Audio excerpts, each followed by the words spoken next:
You're watching a total solar eclipse here on timeanddate.com, and we're really getting into it now. We're super excited. In 10 minutes, there's going to be first contact in San Diego. We're looking at beautiful images there from San Diego, California, from our friend Gary Hawkins at the San Diego Astronomy Association. So we're excited about having first contact from there. And Graham, what's happening?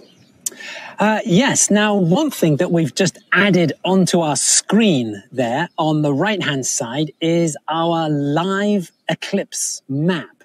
And this map is showing the position of the moon's shadow right now on the globe. So this is a map. It's currently showing the Pacific Ocean, which is where this eclipse is starting. The light shaded areas is where there's a partial solar eclipse today. There's that little thin strip running through the middle there. That is the path of totality. That is the very narrow corridor where people can see the moon completely cover the sun today. It is a very narrow strip of land. It's about 120 miles wide. It's about 200 kilometers, but it's very long. It's about 9,000 miles long, around 15,000 kilometers. It stretches from the Pacific across North America and ends in the North Atlantic. And in the middle of the screen, you can see a small red dot. That is where the dark part of the moon's shadow is right now. So right at this moment, somewhere out over the Pacific, a total solar eclipse is happening. And that small shadow is racing towards the east and towards the north. It's racing towards the coast of Mexico. We have a couple of numbers below the map. The number on the right shows the coordinates of the center of the moon's shadow. The numbers on the right show the speed of the moon's shadow. So right now, the moon's shadow is whizzing across the surface of the Earth at around 5,700 kilometers an hour. It's about 3,500 miles per hour. It's going to slow down as it approaches North America, but it is there. It's headed towards Mexico. We can kind of see a bit of Mexico there in the top right corner of the screen. We're going to keep this live map up on the screen for the duration of the eclipse, so we'll be able to see exactly who is getting totality at any particular time during today's total solar eclipse. And we have a special treat. We're going to talk to Neil Sanders. He's down the road from us. He's been graciously giving us a feed, struggling to get a feed with the cloud cover, but we really want to have a chat with him and see how he's going. So we're going to bring Neil Sanders up on the screen. Hi there, Neil. How are you? Hey, good morning, Graham and Anna. I'm very well, thank you, and a little bit excited.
If you haven't seen it, you haven't seen anything.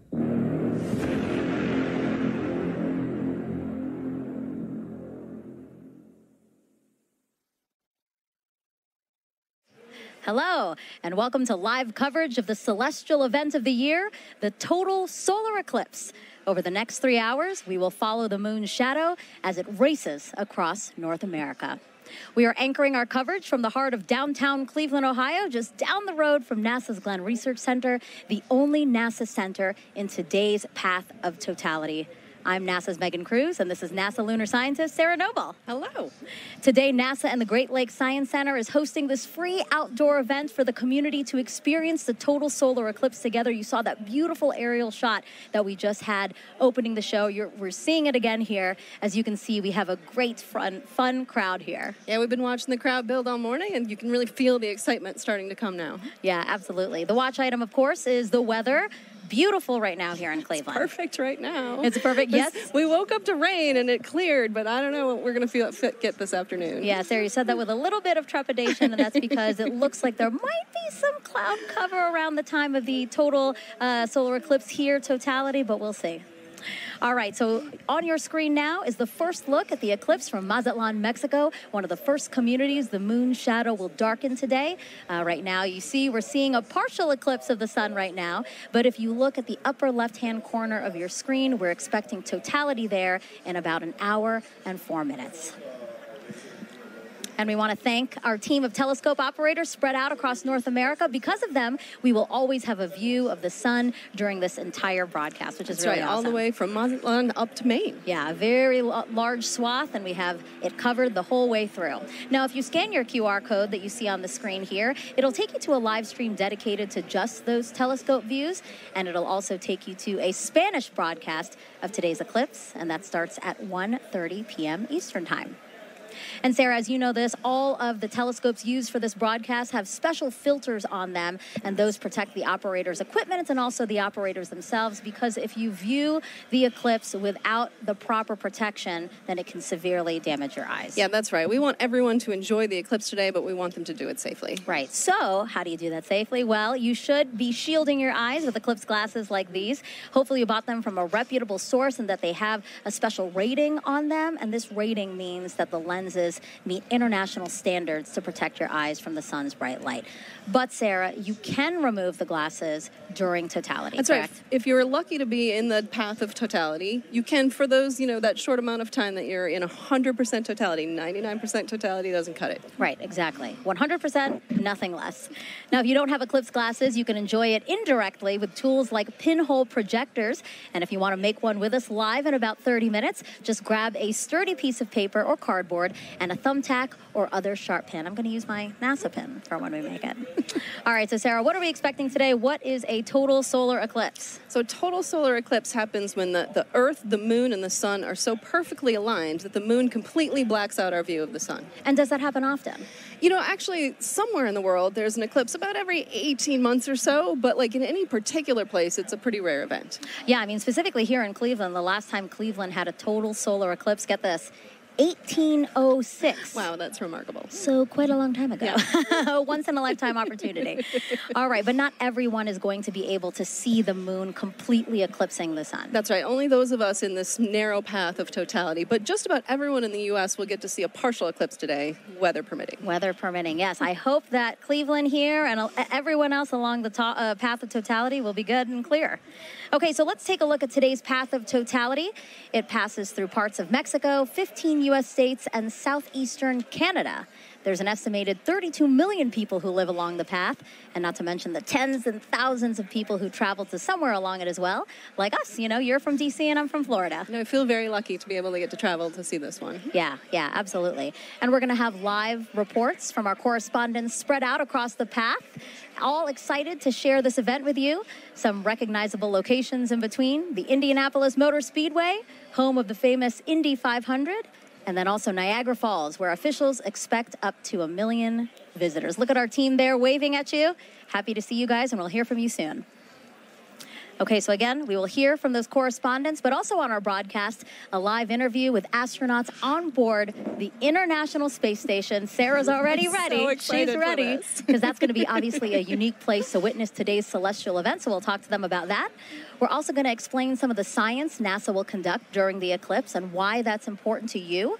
And if you have questions about today's cosmic alignment, use the hashtag eclipse to send those in wherever you're watching us. We already have some questions from some kids. Excellent. And a celebrity. I can't wait to surprise you with who that is. All right, in addition to NASA's eclipse event here, there are plenty more in communities across the country, so why don't we take a look at some of them now? All right, so this is the California Academy of Sciences. That's a beautiful place to witness. Wow, it looks like they have great weather today. They're only going to get a partial eclipse there, but, you know, still, that is more than enough reason to get outside and enjoy some time with your friends and family. Waco, Texas, people have their seats. They're ready to go. They're all comfortable. I see some coolers there. Oh. And this is the Adirondack Sky Center. They have a big field for people to be, you know, a couple of days ago we saw the same field. It was covered in snow. So I'm glad they have a nice place to sit. Exactly. And Kennedy Space Center, the famous rocket garden that we have at the visitors complex there, that's also a cool place to watch a partial eclipse, yep. Yeah. And then lastly, the Mentor Civic Amphitheater, a nice big field again to take a look out into and enjoy today's event. I'm sure that'll fill up soon. Yes, I'm sure. Still gathering there. All right, very much a party atmosphere we've seen in some of those watch parties, and especially here, again, the music, the exhibits, all the things happening here. Kind of reminds me of a sporting event, you know? So because of that, I'm going to ask you, who's the GOAT today, right? Is it the moon, is it the sun, or is it the earth? I mean, I'm a lunar scientist, so I may be a little biased, but you got to go with the moon on this one, right? It's the moon that is like coming in for the block today. It's all the action to the moon. I love that sports reference, but I'm going to have to say Earth. Because, well, first of all, we love our home planet, right? But because we're here, the moon has something to project its shadow on, and that's why we have the celestial alignment and show we're about to see today. That's where I'm going. That's how I'm going, yeah? All right, and now we want to know which team you're on. You can cast your vote by going to @NASA Solar System on Facebook, X, or Instagram, and we'll reveal the winning team at the end of the broadcast. Earth. The moon's shadow will only be over land for about an hour and 28 minutes today, moving at an average speed of about 1,900 miles an hour. Keeping track of it for us is NASA's James Traley. Yeah, thanks so much, Megan. I'm going to have to go with option number 3 there, the sun, because it gives us the energy for us to thrive here on Earth.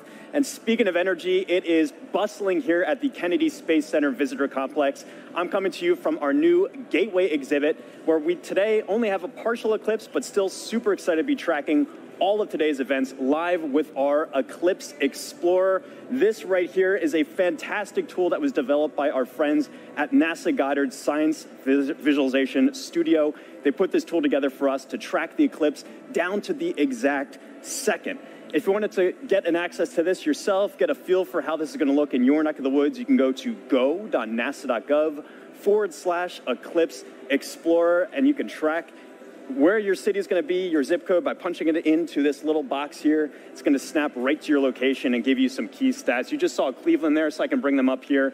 Cleveland is expecting peak totality here to start at 3:13:45 to be precise, local time. They've got a time of totality of 3 minutes, 49 seconds, plenty of time to really sit back and bask in their moment in the fully eclipsed sun. I'm going to be tracking all of this all throughout the afternoon for you to make sure that you do not miss a second of this coverage. Even if you're outside of that path of totality like we are right here, more than 99% of the U.S. is going to be able to see at least a partial eclipse. Some places are already experiencing, you just saw that footage from Mazatlan a little while ago. They are already experiencing a partial eclipse. And as always, if you are in partial, be sure to wear proper eye protection to protect your vision so you can safely enjoy today's fantastic celestial event. Plenty of awesome stuff coming up. We're going to keep a keen eye on that weather. Cleveland's looking nice and beautiful, very clear skies. Megan, back to you. Thank you, James. And joining us now is Dr. Bob Lehman, a heliophysicist at NASA's Goddard Space Flight Center. Thank you. It's great to have you here. Thank you very much. So talk to us. Today's total solar eclipse, it's going to look very different from what we saw 7 years ago, right? It is, right. The solar corona is going to look very cool today. It's going to look cooler than it did last time. And I mean cool in the sense of wow.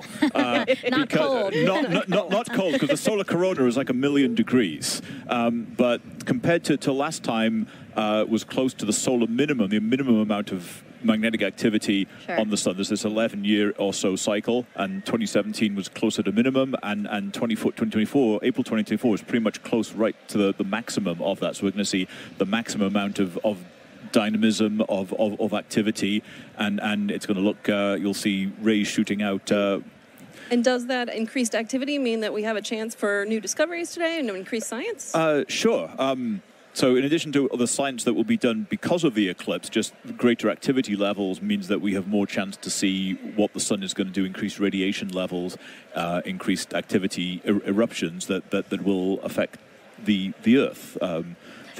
So how does that affect the Earth, and how do we study those effects? What do we have, the tools, the assets to study those effects?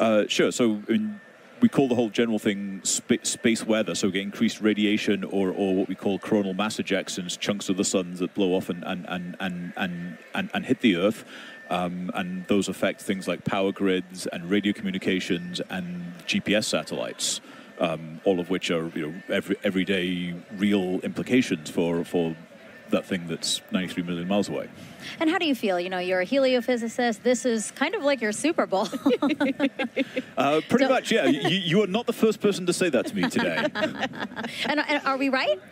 Pretty much, yes. I mean, this is it. I mean, 7 years, and I like to say there's the diving, trying to reach the goal line from the Super Bowl, 15, 20 years ago, that was like, totality, not totality, and yeah, today is it. I'm really looking forward to it.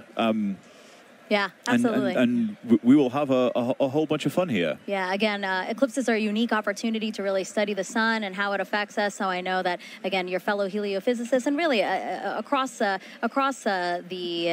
disciplines of science, I know that today is really special for a lot of people. It is, yes. Thank you, Bob. I really appreciate you being here. Thank you so much. All right, it's time now to check in with our first team along the path of totality. Here is Tahira Allen in Kerrville, Texas, a city so lucky it gets a solar eclipse twice in a single year. Thanks, Megan, and welcome to Kerrville, Texas. I'm Tahira Allen with NASA Communications. And I'm Gina DiBraccio, the Deputy Director of Heliophysics at NASA Goddard. We're live from the Kerrville Eclipse Festival, where tens of thousands are gathering to witness the second solar eclipse that has passed through this town in just 6 months. Now, this is incredibly rare, and people have traveled from all over the world to share in this spectacular moment right here at the crossroads of the eclipse. Now, Gina, we were lucky enough to be here last year for the annular solar eclipse. How does it feel to be back? The annular was such a spectacular experience, but I'm already feeling even more energy today, and it's I'm like so double excited the crowd. to be here. It is. Yeah. No, and we have a full day of celebration in store. The town really turned out for this event. This morning we heard from the mayor, and we are surrounded with food and shopping and different activities. I think I saw the Texas State Astronomy Club here giving out free telescope viewings. So it's just a really, really special moment for people to come together and enjoy this celestial event. It's right to hear it. And we had some cloud coverage today. It's looking to be pretty good. It's going back and forth. So fingers crossed. Regardless of how this turns out, we have live music and dancing afterwards, so it's going to be a good day. Absolutely, and this is going to be my first total solar eclipse, awesome. And so last year was incredible with the annular. Folks, if this is your first total solar eclipse, let us know in the comments wherever you're watching. We'd love to hear it. So this is also a good time to remind everyone that it is not safe to look directly at the sun without specialized eye protection for solar viewing. Now that is except during the brief phase where the moon is completely covering the sun, and that will only be for those in the path of totality. Now we have a special guest that you might recognize popping in to share some important tips to make sure you stay safe during today's events. Hi, eclipse enthusiasts. Lance Bass here, and I want to tell you how to protect those eyes and stay safe during a solar eclipse. During these celestial events, the sun, earth, and moon are in sync, creating solar eclipses. You can look directly at the sun during a total solar eclipse, but only when it's completely covered by the moon for a brief period known as totality. This is a really special moment. At all other times, you should wear eclipse glasses so that you don't say bye-bye-bye to your vision. Seriously. And eclipse glasses are not the same as regular sunglasses. No, they're not. Safe solar viewers are thousands of times darker and will have a specific certification that you should look for right here. Don't be a space cowboy and try to look directly at the sun. If you don't have eclipse glasses, you can use an indirect viewing method, like a pinhole projector. You can make one of these with something as simple as an index card with a hole, or a colander, or even your hands. With the sun at your back, you can safely project an image of the sun through the hole onto a nearby surface, like the ground. It's gonna be me who is wearing my eclipse glasses, and so are you. Now, you can't have an eclipse without the sun, the moon, and the earth. And as you heard from Megan and Sarah earlier, we've been hosting a friendly competition to see which one of these three teams that you're siding with today. Now, Gina, I feel like it almost goes unsaid here, but I have to ask. Okay. I don't want to assume. Which team are you repping today? You probably were going to guess sun. Oh, Team sun. Who would have thought? You're right. No. So heliophysics, it's the study of the sun and its influence on everything. And it impacts all of our planets. And today, the solar corona is stealing the spotlight of the show. So Team sun for me. I guess it really is the star of the show today. But you know what, Gina? I think I'm going to have to be a little bit biased, too. Okay. So International Observe the Moon Night, which is NASA's annual celebration of all things moon, actually falls on my birthday this year. Okay. So I think I'm having a little bit of a lunar connection. All right, Team But Moon. for those watching, if you haven't joined the fun yet, you can vote for your eclipse team on NASA's Solar System, Facebook, X, and Instagram. We're going to be sharing those poll results throughout the show, so be sure to go vote for your team. Now, also during the broadcast, you can send us questions using hashtag Eclipse on social media. We have teams standing by online to answer, and we're going to be taking some of those questions live on today's show.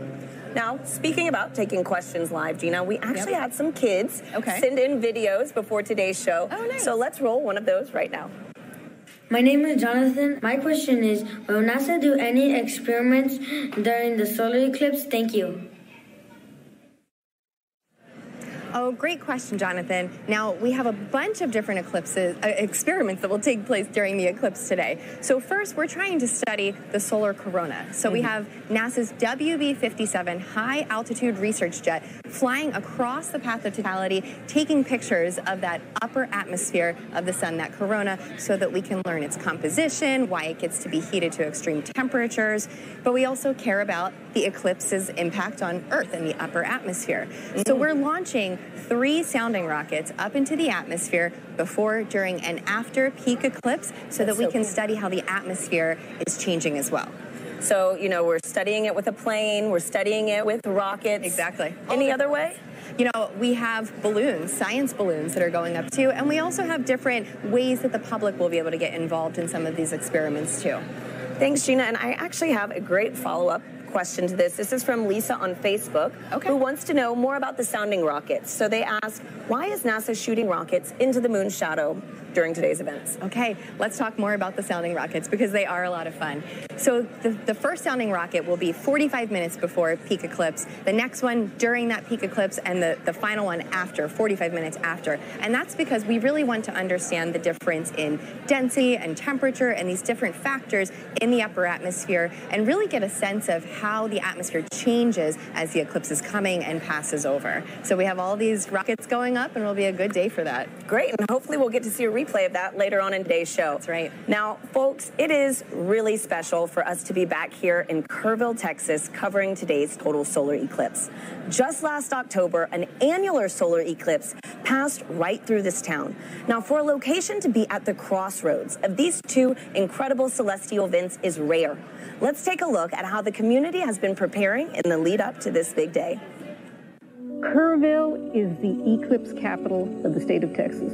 It is known as being the capital of the Texas Hill Country. It's the epitome of Texas. Ranches, deer, beautiful streams like the Guadalupe here. Kerrville is very welcoming. It's a wonderful community. Tight-knit, small. It has about 25,000 people. Kerrville is blessed to be in that special square, the annular eclipse in 2023 and the total solar eclipse in 2024. We're talking about crossroads, we get it twice. Two eclipses right here, right where I stand. It's statistically extraordinary. We get two in less than 6 months. Everybody's excited about it. City council, county commissioners, everybody's working diligently to be able to provide safe opportunity for the influx of people. This will be the biggest event in the history of the city, and that's why the city is preparing. We're preparing to make the event enjoyable for everybody who wants to see this tremendous natural phenomenon. I think that Kerrville has done an awesome job of preparing, way in advance. It's getting that message out to people to make sure that they're taken care of personally, but then there's the science part of it, letting them know what is an eclipse. And I'm just having a great time going out and talking to civic organizations and clubs and to talk about eclipses. So this will be my 4th and 5th solar eclipses. I've seen total eclipse in Nebraska. I drove 1,200 miles for a little over 2 minutes, and it was well worth it. And just couldn't believe the experience of the eclipse. I mean, it's still just, it literally gives me goosebumps every time I talk about it. It's a visceral, emotional experience that is just, you have to experience it to understand. I thought I knew what it would be like, but I gasped at the sheer wonder. It's going to be you're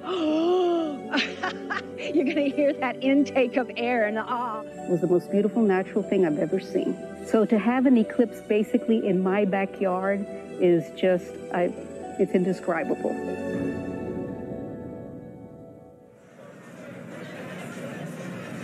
We're here now with Catherine Troach, a telescope operator with the Night Sky Network, who is giving us these high-definition views of the sun that you see in your screen right now, of the eclipse over Kerrville, Texas. Kat, thank you so much for being here with us. Thank you so much for having me, and let's thank the weather for cooperating, finally. Right? Oh, my goodness. Thanks, Kat. And so I'm looking at the telescope feed that we have, and we have first contact now here in Kerrville. Yes. Okay, so for people who want to become an amateur astronomer, what advice do you have? Where should they get started?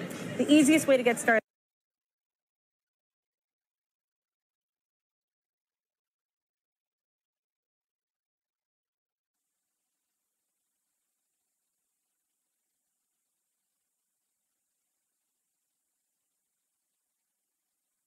eclipse today.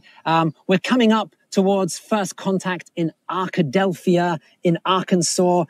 First contact there is coming up at 17:31 UTC. So in around about 8 minutes from now, we'll see first contact in Arkadelphia. As soon as the clouds reveal the sun, we'll be having pictures from Neil Sanders here in Llano. So lots and lots to come. Do have a look at timeanddate.live, where we have all the updates from around the world, and pictures and blog posts and comments and all the latest news on there. And Anna and I will be back here shortly.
and you just record the local temperatures and the cloud coverage. Fantastic. Globe Observer app.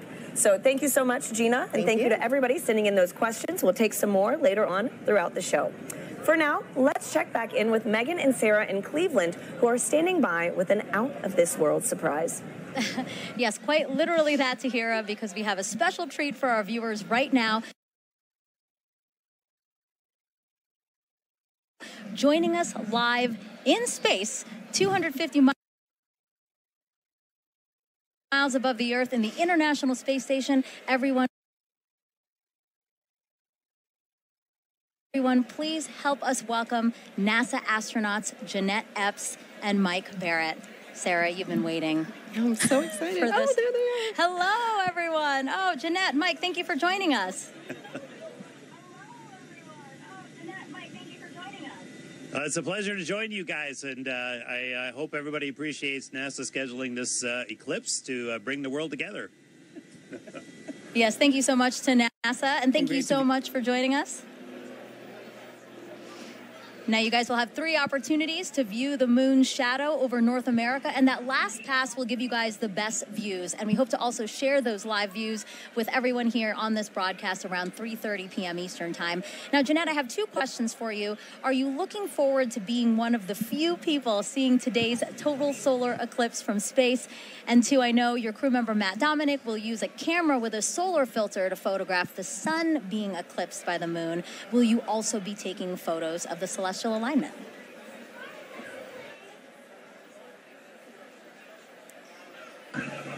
Definitely taking pictures of the solar alignment. And I think we're very fortunate to be here at this special vantage point to see such a special event at this time. So I'm definitely excited. What about you, Mike? What's going through your mind as you're preparing to see such an awe-inspiring event?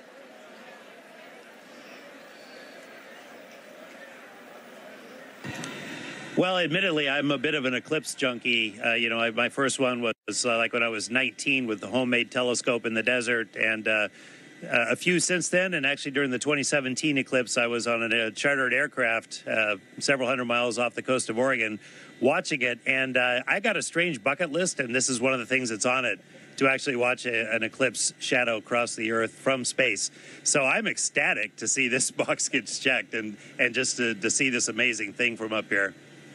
Yeah, the fact that that was actually a box on your list is pretty amazing. And then now it's getting checked. So, for those wondering, this is what the moon's shadow will look like to Jeanette and Mike. We're going to show you video taken from the space station of the total solar eclipse in 2017. And you can clearly see the shadow moving across the top of your screen there from left to right. We actually sped up the video so you can see more of that transit. This would look a lot slower to them, but really cool. Jeanette, eclipses give us a unique opportunity to study the sun and how it affects the Earth. Can you tell us about the atmospheric waves experiment attached to the outside of the space station right now?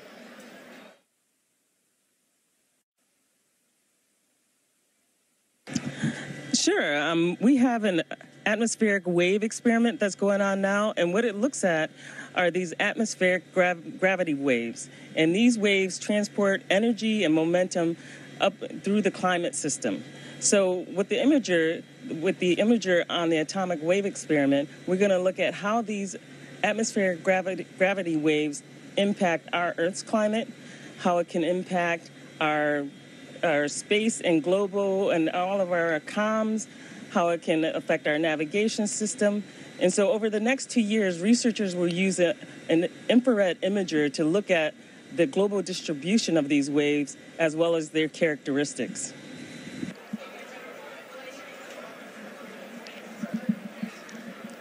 Mike, how does it feel to have a hand in maintaining the space station so that important science like the atmospheric waves experiment can happen?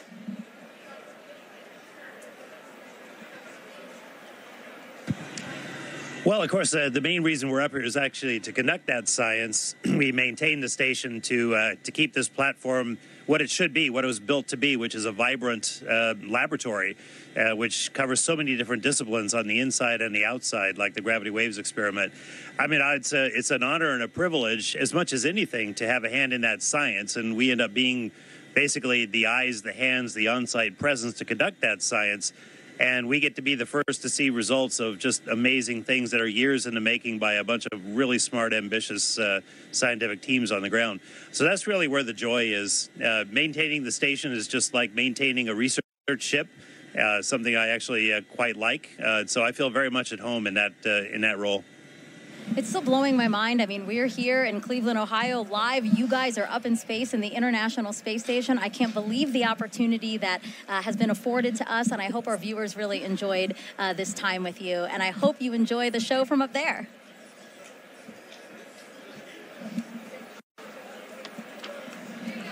All right. We have, but we do want to close by saying, first of all, we really enjoy being here, but everybody stay safe. And use the simple means to protect your eyes as you look at the eclipse, as Jeanette and I are modeling here, which makes us blind as a bat on the inside, but solar protected on the outside. So we encourage everyone to do the same. Really great advice from both of them. Thank you so much. Sarah and I have our glasses, and we're ready to go. Also blind if we don't do this. All right, again, Jeanette, Mike, thank you so much. And we actually have some time to take questions from the audience. We have #Eclipse. That's how you can send questions to us. So let us take a video from another curious kid we have watching. Hi, my name is Adrian. My question is, why will we not see a total eclipse in California? Thank you. That's a great question, Adrian. So we only a precious few today are going to get to see a total eclipse because the moon is so much smaller than the Earth. It only casts a very narrow shadow. But still, even in California, you're going to get to see a partial eclipse, and that is still a really cool event. So I do encourage you to get out there and see it for yourself today. Yeah, absolutely. So again, #Eclipse. Wherever you're watching us, drop that in the comments, and we'll try to get to as many questions as we can on the show. Okay, so we have, obviously, people celebrating with us online and at events across the country. So why don't we check out some of those events again now? Waco, Texas again. People look very, very comfortable in their camping chairs and spread out on picnic blankets. They look like they're having a good time. Yeah. A few clouds. A few clouds, but again, they have some time there before. Kennedy Space Center, they will see a partial eclipse. We have some people walking around the Rocket Garden.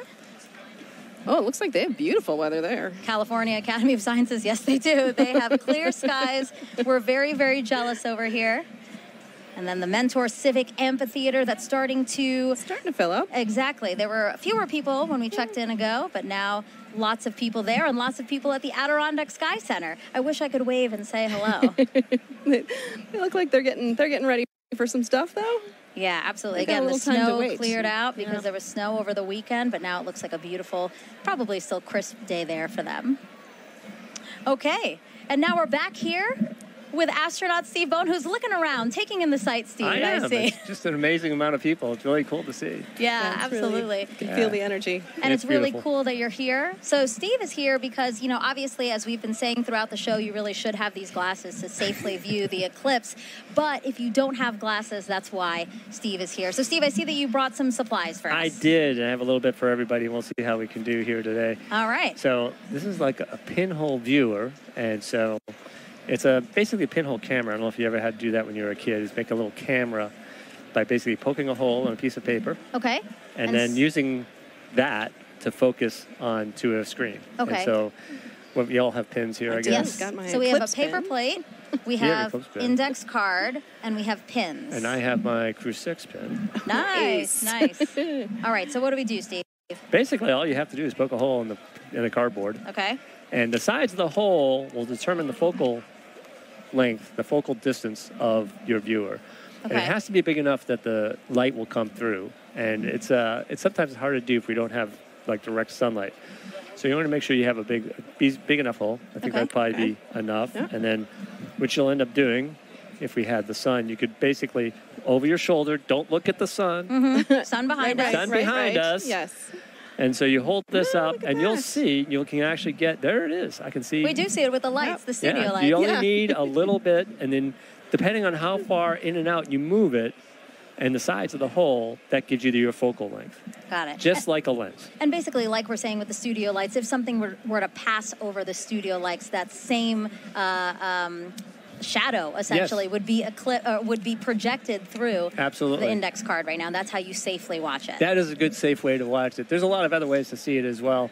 I know that. I have that. I'm prepared. Colander, right? Yeah. So that's a lot of fun because if you're in an open area like this today, and you don't have your glasses or you just want to see something really cool, again, put it over your shoulder and hold it. You'll get a big array of all those little eclipses happening on the ground below you. Yeah, actually, I think we have a picture of that. I'd love to see that because really it is a very, pretty. Perfect. Look at that, Steve.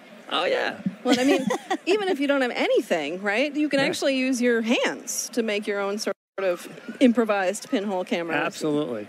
That's amazing. And, you know, I was explaining a little bit ago that in my own yard during the annular eclipse, when I was out working in the yard, and I said, hey, there's an annular eclipse going on. So I went under a tree, and I was looking at a tree, and then on my driveway, all these little eclipses, just hundreds of them. Yeah. And it's absolutely amazing pictures. Great. So I hope if people have trees near them, they can take a look at that. Steve, thank you so much for being here. We really appreciate it. Have a great day.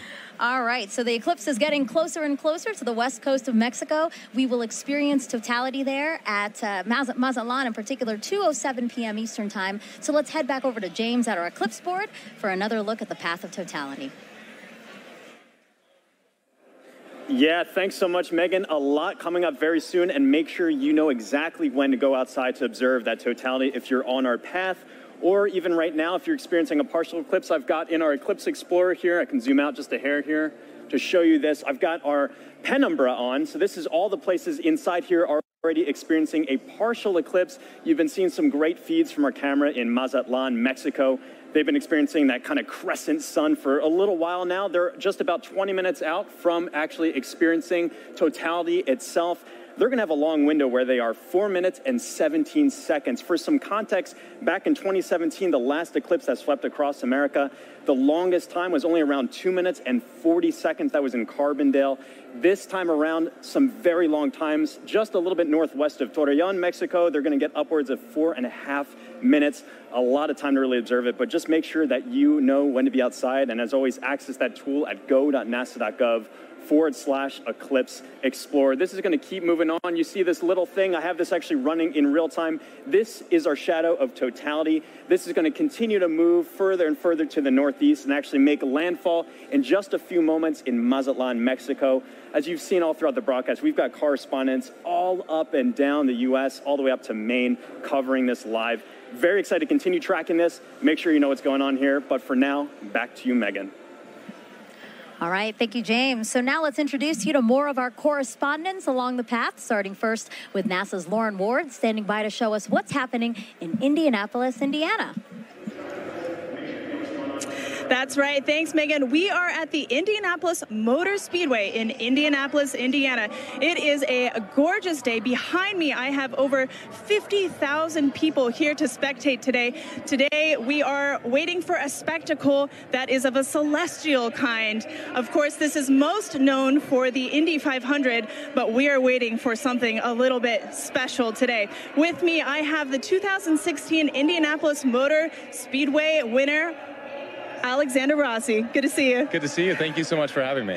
It's great to have you. So the Helio Big Year is a celebration of sun science and how the sun touches everything, including IMS. So tell me, the track when you're doing a qualifying round is about 4 minutes long, which coincidentally is the length of totality. So tell us, what is it like being on the track?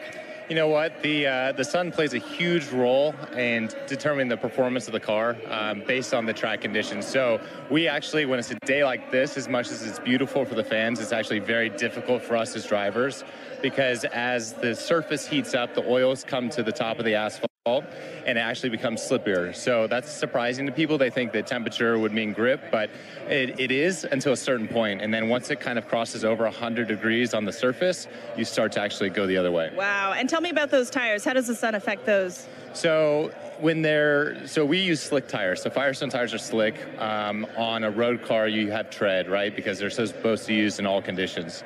Slick tires actually have a bigger contact patch, more surface area, so they generate more grip. add a temperature, right? So they operate between 180 to 230 degrees Fahrenheit. Again, the sun is good until a point when they go over that 230 degree mark, you start to lose that grip again. Ooh, all right. Well, we have a little competition going on today. We're trying to determine whose big day is it? Is it the sun's, the moon's, or the earth? So my question to you is, are you Team Sun, Team Moon, or Team Earth? That's a hard one, but I'm going to go Team Earth. You know, I just think we're so lucky, especially today with the people that are around us here to be able to witness what we're about to see. Go Earth. Go Earth. You heard it here first. All right, guys, thanks. We'll be back here. Daryl in Niagara, over to you. All right, thank you very much, Lauren. Just 500 miles northeast of you. We are here at Niagara Falls, right next to the Niagara River. This is a special location for a lot of people because it is a once-in-a-lifetime opportunity to see a natural wonder set against a celestial one, the solar eclipse. And so let's talk first of all about the natural wonder, and it all starts right here. Look at this massive river and the amount of water that's moving through here. 500,000 gallons of water, 500,000 bathtubs actually going over the falls at every 60 seconds. It's tremendous, the flow here. It interacts with the air, it hits the rocks, and it also, you know, it flows up a mist column that is omnipresent. This is always here. So one of the things that eclipse watchers want to see is, how does it interact with the light? Well, we have a... Are you guys ready for an eclipse? Yeah! Whoa, I love the energy. We could use this energy to blow the clouds out of here. As our camera backs out, you're looking at Terrapin Point, and this is the lawn here. It's roughly the size of a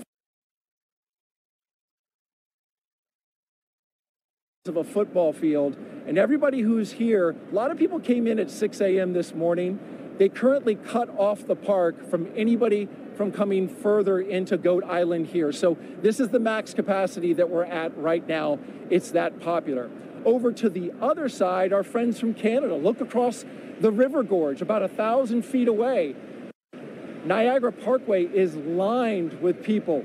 So it's a beautiful shot over there, and we really appreciate our Canadian friends who have joined us. Now, this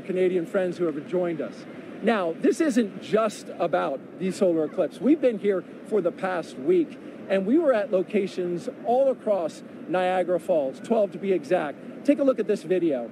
Crowds of people packed the Niagara State Park Welcome Center, where Commander Munikin Campos, the mannequin who flew around the moon during the Artemis 1 test flight in 2022, was on display. Our partners at the Canadian Space Agency sent kids virtually to space all week long. And NASA experts from the Kennedy Space Center gave presentations and talks at places like the Niagara Aerospace Museum and libraries across the area. The outreach was a huge success, with thousands of people participating in the events and passing through our exhibits. And we just want to thank everyone who came out to see us at all our locations, and we hope you left a little inspired about space exploration and a little wiser about all NASA's missions. Okay, coming up, we've got a very special guest for you who's going to share the eclipse with us, CSA astronaut Jeremy Hansen. He's going around the star today, the moon. Not the star, the sun, the moon, the star of the show, I should say. He's going to be here. He's interacting with the public. We're going to get his thoughts on totality along with everybody else who is here. And we're pumped and excited. Right, everybody? We ready for an eclipse? Can you hear the excitement? All right, now I'm going to send it 800 miles to the northeast to my colleague, Angelique Herring, who is in Holton, Maine, where I hear you have some pretty good weather. Hello, Daryl, and welcome everybody to Maine. That's right, we do have some great weather. We are here in Maine, and actually we're about 3 miles away from the Canadian border, and also about the last stop on I-95 North. So we're the northmost spot for today's eclipse broadcast, at least in the United States. And so hello from way up north. Now, just like Daryl said, we do have some excellent weather here in Maine today. We've been here for a couple of days, and it's actually been pretty wintry right up until about yesterday. We had snow, it was pretty cold, but you know what? Today, the sun is out, the skies are blue, and it's looking like perfect conditions for an eclipse, or as the Mainers would say, wicked good weather. Now, we're actually standing here in Market Square Square in Maine, and we are outside of the Temple Theater, where it has actually been in operation since 1919. Over the last 150 years of its operation, it's seen everything from silent films to burlesque shows, and today it's got a more celestial show with the eclipse. Now, the last eclipse to come through Maine was actually in 1963, and that eclipse was only visible for about a minute. In contrast, today's eclipse will be visible for at least just about 3 minutes or so, so everyone here is going to have a lot of time to take in the celestial show, really soak in the event. And the next eclipse won't be coming through Maine until 2079. So makes a lot of sense that we've got a lot of people here really excited to see this once in a generation opportunity and event. We're all excited. I know everybody here is excited. So we'll be here waiting for the moment that we've all been waiting for, the eclipse. With that, back over to you, Megan. Hey, thank you, everyone. It was really cool to see everyone along the path of totality. You can tell we're covering a large swath of land because everybody's in different kind of attire. You know, you have short sleeve shirts somewhere, and then you have like Daryl, who it looks very, very cold, and he does have some cloud cover, so I hope that it does kind of clear out for him. I feel like we've covered all of those levels of weather over the last day and a half. That's true, here in Cleveland. So, but it's looking nice now, so that's great. And actually, if you were watching our screen here, we just had a view of the eclipse in Mazatlan, Mexico. In about 10 minutes, that's when we'll start seeing totality in that area. And in that time, the U.S.'s top doctor is encouraging everyone to try and watch the celestial event for our physical and mental well-being. Hi, everyone. I'm U.S. Surgeon General Dr. Vivek Murthy. I'm thrilled to be joining you today as you gather to experience a truly awe-inspiring event, the last chance that we'll have to see a total solar eclipse in the contiguous United States for the next 20 years. The sun is a universal source of light and life. It contributes to our physical, mental, and emotional well-being, and it unites all of us. Today, no matter where you're watching from, whether it's along the path of totality or a partial solar eclipse, you are sharing the experience with millions across the nation. And moments of connectedness like this truly matter. Last year, I issued a Surgeon General's advisory warning about the public health crisis posed by loneliness and isolation. I shared that our connection with one another is a powerful force that can help protect against the damaging physical and mental health impacts of loneliness. What better reason is there to come together with friends and loved ones than to share a once-in-a-generation experience like the solar eclipse? This is an experience that will stay with you, precisely because of the awe that it inspires. Awe allows us to step outside of ourselves, giving us fresh perspective and opening us up to connections. So grab your eclipse glasses and let's enjoy this moment together. Some great advice. Thank you so much. All right, we have time for other hashtag eclipse questions. Sarah, are you ready? I am absolutely ready. All right, let's take a look at this video from a familiar face. Hey everyone, I'm Scarlett Johansson, and I play a NASA Public Affairs Director in the new film, Fly Me to the Moon. I hope everyone is safely enjoying today's eclipse.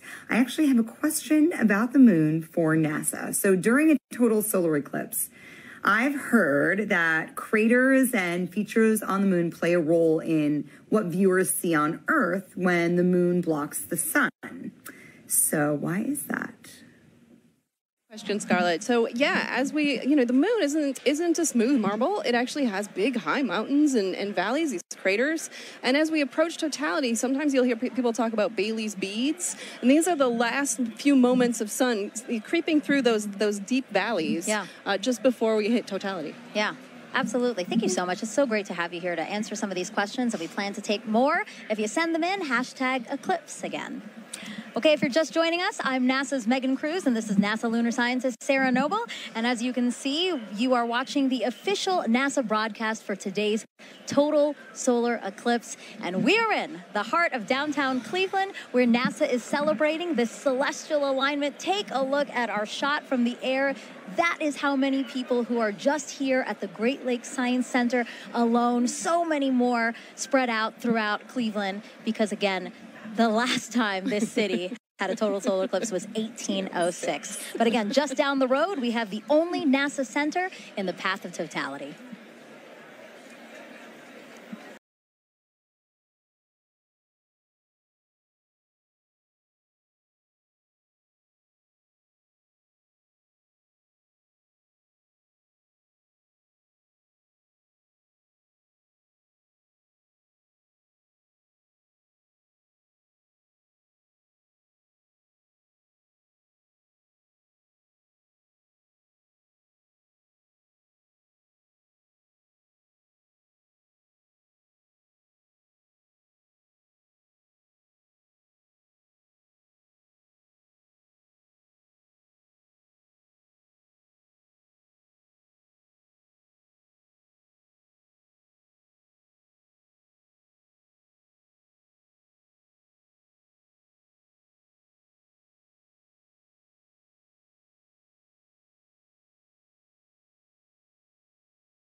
And unique things happen when that occurs. And it has a profound effect here on Earth. Just think about it. The middle of the day, all of a sudden, it gets totally dark. And us earthlings are not accustomed to that, and nor are the other little earthlings. Right. All the animals. But it's also an opportunity for us to study much more one of those celestial bodies, and that's our star, our sun, and our star in our solar system. And we can find out more about that gaseous explosion that's coming out from the core of the sun when we can see it better. And we can see it better because we're not looking at the bright ball. You're suddenly looking at that corona, that mass of gases that are coming out from the edge of the sun. Right. And you don't have to be a scientist, right, to study this event, right? How do we get help from people across the country to help us study these things? Well, by asking them. Make a note of anything that you observe and then share that with us. All right, an administrator, you know, we have to take precautions when viewing a solar eclipse. Remind everyone what we should be doing today. Okay, you've got some glasses. That's right. That's right. The glasses are all ready. Absolutely essential. You want to put these on as it is starting to have that moon move in front of the sun, and we don't want you to damage your eyes. Right. Yep. And it's incredible. You put these glasses on in the normal sun of the day, you can't see a thing. Can't see a thing. But when you look at the sun, you will be protected. Administrator, Fantastic. Thank you so much. We really appreciate your time here. And now we're going to head it back over to James at the Eclipse board. Whew, yeah, the countdown is on. Just a few moments left until the eclipse makes landfall in Mazatlan, Mexico. Right here, you can see where that eclipse totality shadow is right here. It's going to continue moving very rapidly onwards to Torreon, where we also have a live feed covering all of this event. Super excited for that big moment. And let me actually just go to our moon board here, and we can play through this at 60 times speed. I'll zoom in a little bit here. And Scarlett Johansson had a question a bit earlier about the kind of rippling effect that we see of the eclipse shadow. When you first see this right here, at first glance, you might think it's low resolution or we're lacking some kind of information here. The inverse is actually true. This is actually incredibly high resolution, this shadow projection that we have, because of data that we've been gathering at our moon for more than 10 years, thanks to an orbiter called the Lunar Reconnaissance Orbiter. It's been mapping our nearest neighbor in incredible resolution, just really getting every single bit of valley or crater or mountain. All of those little imperfections on the moon are contributing to that shadow that we see rippling across the country. You're not going to be able to see that from the ground, but looking from space, you see that really cool effect of kind of the rippling there here. So let's just preview some things to come here. In Mazatlan, they have that last little crescent sliver of sun. For now, if you're in that area, make sure you keep your glasses on until that sun is completely blocked out by the moon. That's going to be in just a few moments. You're going to have a long duration there, 4 minutes and 17 seconds. That sounds like a lot of time, but it's going to move like that. So make sure you are ready on the pulse. Again, for all of our locations up on this path of totality here too, make sure you set a timer on your watch or a phone or something to remind yourself to look outside and experience this. You don't want to miss this. If you do miss it, you got a long time to wait for the next big one across America. That's going to be in 2045. So make sure you're watching and watching safely here. You just saw some footage from Kerrville and Cleveland as well. It's a little bit cloudy in some places, really hoping that that clears out in time for us to have that beautiful view. But in just a few moments right here, this eclipse is going to be coming up in Mazatlan, Mexico. So for now, this is going to be really exciting. The countdown is on. So for Mazatlan, this is the last little bit here. Again, I'm always keeping an eye on that weather. And also one little note about our tool here too. If you wanted to see, this little icon kind of previews what the expected eclipse is going to look like at that given time. All these little googly eye features are clickable, hyperlinkable. You can kind of click on that. It'll snap you right to that exact time to get an idea for what it's going to look like in your neck of the woods. But for now, the big moment's coming up. Back to you, Megan. Let's check it out. All right, thank you, James. And as you can see, wow, we just have a tiny little faint sliver left of the sun in Mazatlan, Mexico. We are expecting totality in minute and 35 seconds. You know, joining us now to walk us through this, Kelly Corrick, an astrophysicist with NASA's Heliophysics Division. Kelly, tell us about the science NASA is about to conduct right now in Mazatlan. So science that they're going to conduct is about the WB-57. So we're going to fly some planes over and make sure that we can actually see that solar corona, that that hot atmosphere that's around the sun that we're about to get once we reach totality. Yeah, and it looks like it's almost there. Yes, it's almost there. You know, we have a view right now of inside the cockpit of one of the WB-57s, or at least we're efforting one, because as you said, this is going to be a huge part of what we do in Mazatlan. Definitely, yeah. It's the... there it is, Kelly. There it is. Oh, look at that view. So we're looking out. That's great. We're looking out, and it looks like we might be able to... We're seeing a lot of clouds, but hopefully a shadow as well as we're coming in to totality there. And so, yeah, so these WB-57s are carrying 3 different instruments or 3 different experiments, 2 to look at the sun and 1 to look at our atmosphere, because our atmosphere actually responds to the eclipse. And we're trying to figure out how that ionosphere, that layer of the atmosphere, actually responds to it. And you said it does look like there's already a shadow over land. You know, we also have a shot, and we'd like to pull that up now, a shot of the coast and the fact that it's already going on over. And you know what's really cool about all of this is we do have eyes all over this thing because we are collecting so much data. Yeah, definitely. I mean, we have the stuff here. We also have rockets on the other side of the country being launched to, again, study that. Oh, look at that. That's the diamond ring. That's right. We're not there, but I feel the energy just watching it. Yeah, so this is because of the craters and the peaks and valleys of the moon, we're seeing the last bits that are just getting through, and now we're getting to totality.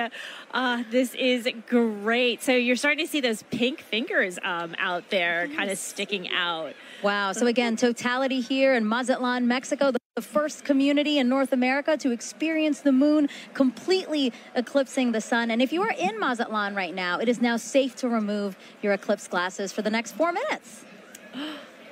And you mentioned some of those pink filaments that we're seeing, right? Can you talk us a little bit through that, Kelly? Yeah, so those pink filaments, because they're helium rich, that's why they're appearing pink and they're hanging out there. Those could be the start of space weather. So there are lots of tons of material, billions of tons of material that could possibly be one of those explosions for space weather, the reasons why we really study the sun and try to understand how to live with the sun.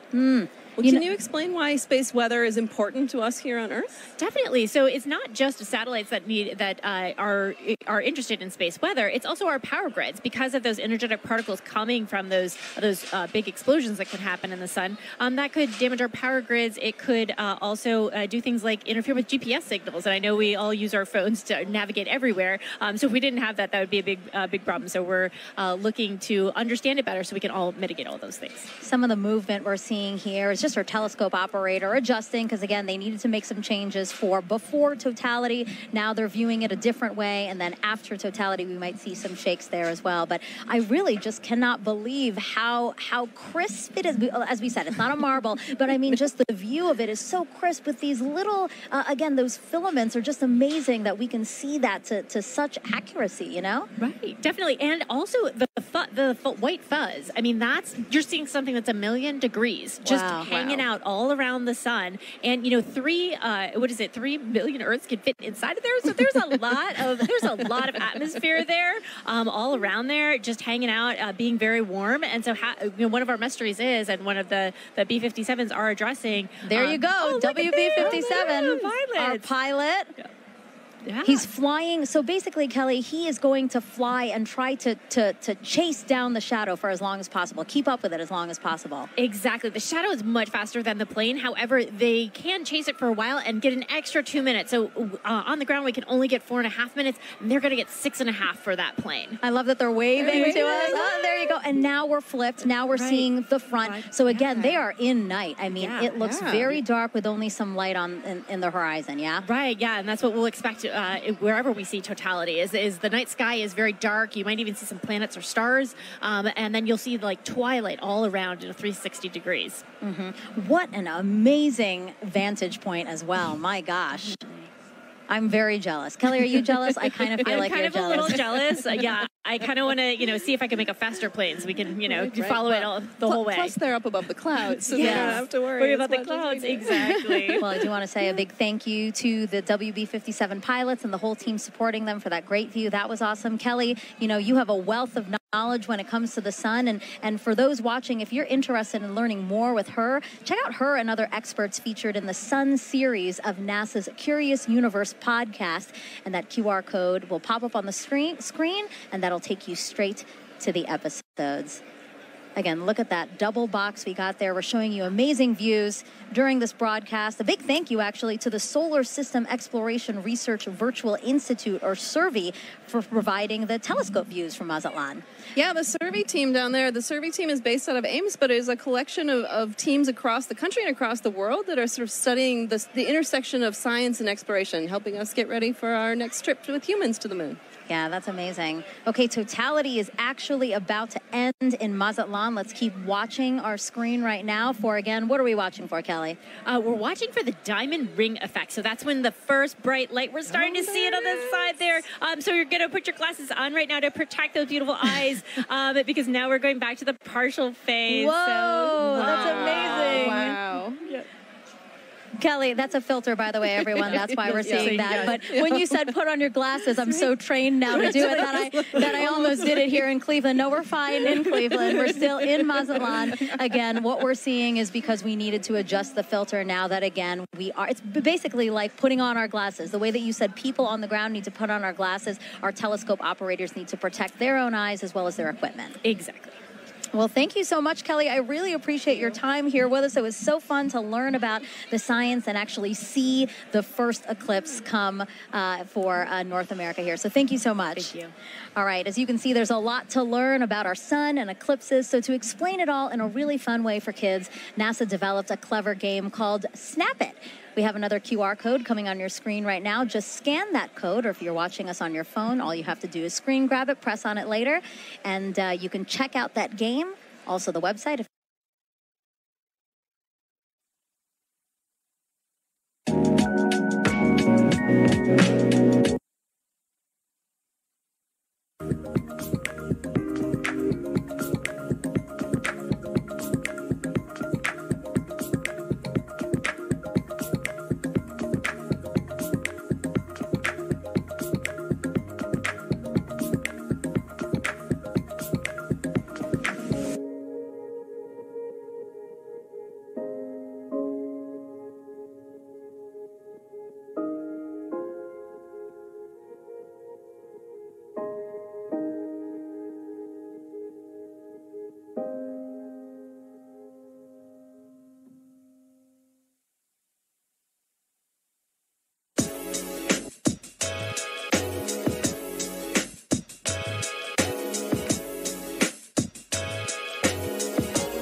Well, that was Torreon, Mexico.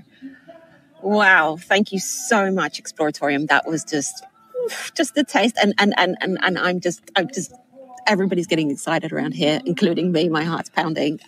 There's chattering, there's music, there's eclipse glasses up at the sky because the light is really changing here.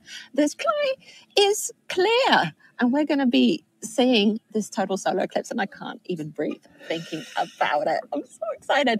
So, Graham, help me out. Okay, let's think. Checking in on our eclipse map there, we can see the dark part of the moon's shadow is represented by that small red dot that is racing across North America at around about 2,500 kilometers an hour, which is about 1,500 miles per hour. It is just about to leave Mexico and cross into the United States. So totality about to hit the USA. We have two locations marked along the path of totality there. The first of those locations, that's us here in Llano in Texas. The second marker there is Arkadelphia in Arkansas. That's where we have our time and date telescopes waiting for totality there. Just a quick reminder that, the sun is 90% eclipsed here, but still eclipse glasses are vitally important, even when there's just the tiniest slither of the moon's crescent remaining, even through the diamond ring and Bailey's beads. Eclipse glasses should be used for looking at any part of the sun. Once the sun is completely covered by the moon, once Bailey's beads has finished, once we're into totality, then eclipse glasses can be removed and, in fact, should be removed, must be removed for enjoying the solar corona that surrounds the sun. The solar corona is about as bright as the full moon. So perfectly okay to look at the solar corona without eclipse glasses, as long as the sun's disk itself is completely covered by the moon. Yeah.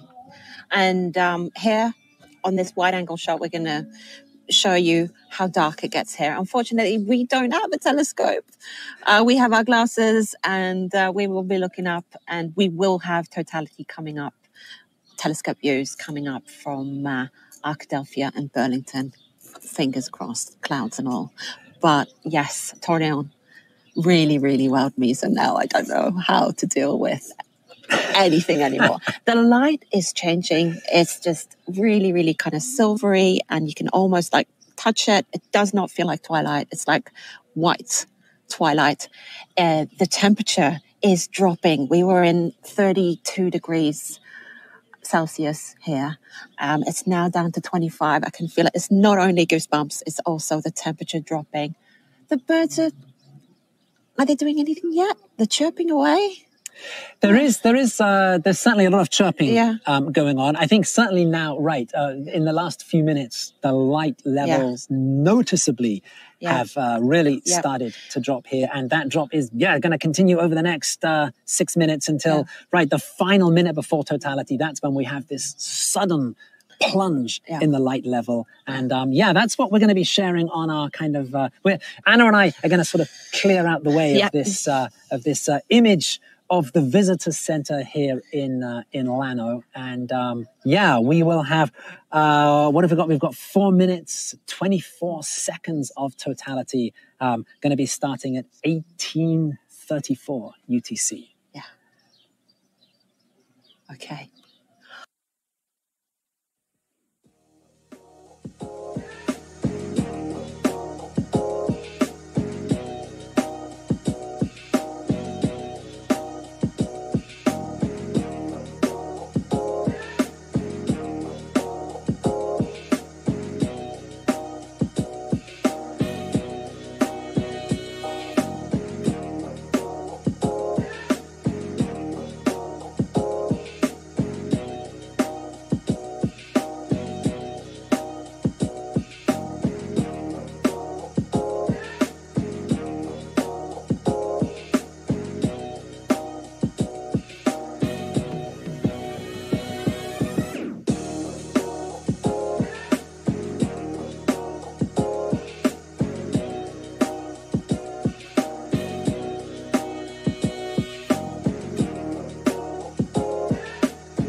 Associate Administrator of NASA's Science Mission Directorate.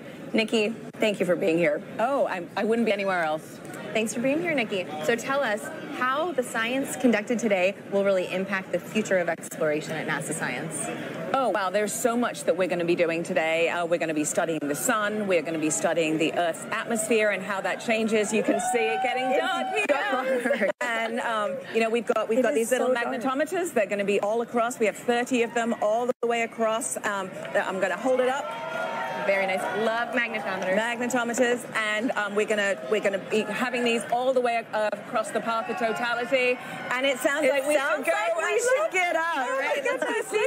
Let's go. Oh my goodness. Less than a minute. Oh my goodness. Wow. Okay. All right. Glasses on, Nikki. Yes. Yeah, glasses on, but we're about to get. Yeah. There's some cloud there's coverage. some cloud coverage. It's trying to peek out. It is trying. It is trying. It is trying. Windy, it is getting dark here. The wind's picked up. You could actually see the birds started flying in a very weird pattern a minute ago. Good point. Come on, clouds. Wow. Screaming. Yes. You know, I might have to switch to Team Sun. Come on. Oh my goodness. We're there. We're nearly there. Okay. Here we go. Wow, the crowd is counting down. Yes.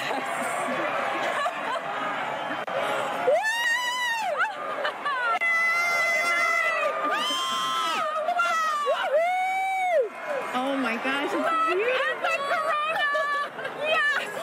Oh my goodness. That is amazing. Wow.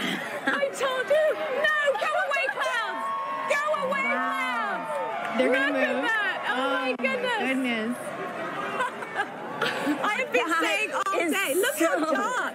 Look how dark it is around here. Yeah? It is just this white ring. White ring. Yeah. It's so dark. It is so dark. It is You so can see dark the planes and the sky much better. Wow. You can. Everybody's We have just planes and screaming. helicopters and drones. The whole all over the crowd place is today. Oh, look Here we at go. the clouds are going to clear Look for at us. that. Yes. Yes.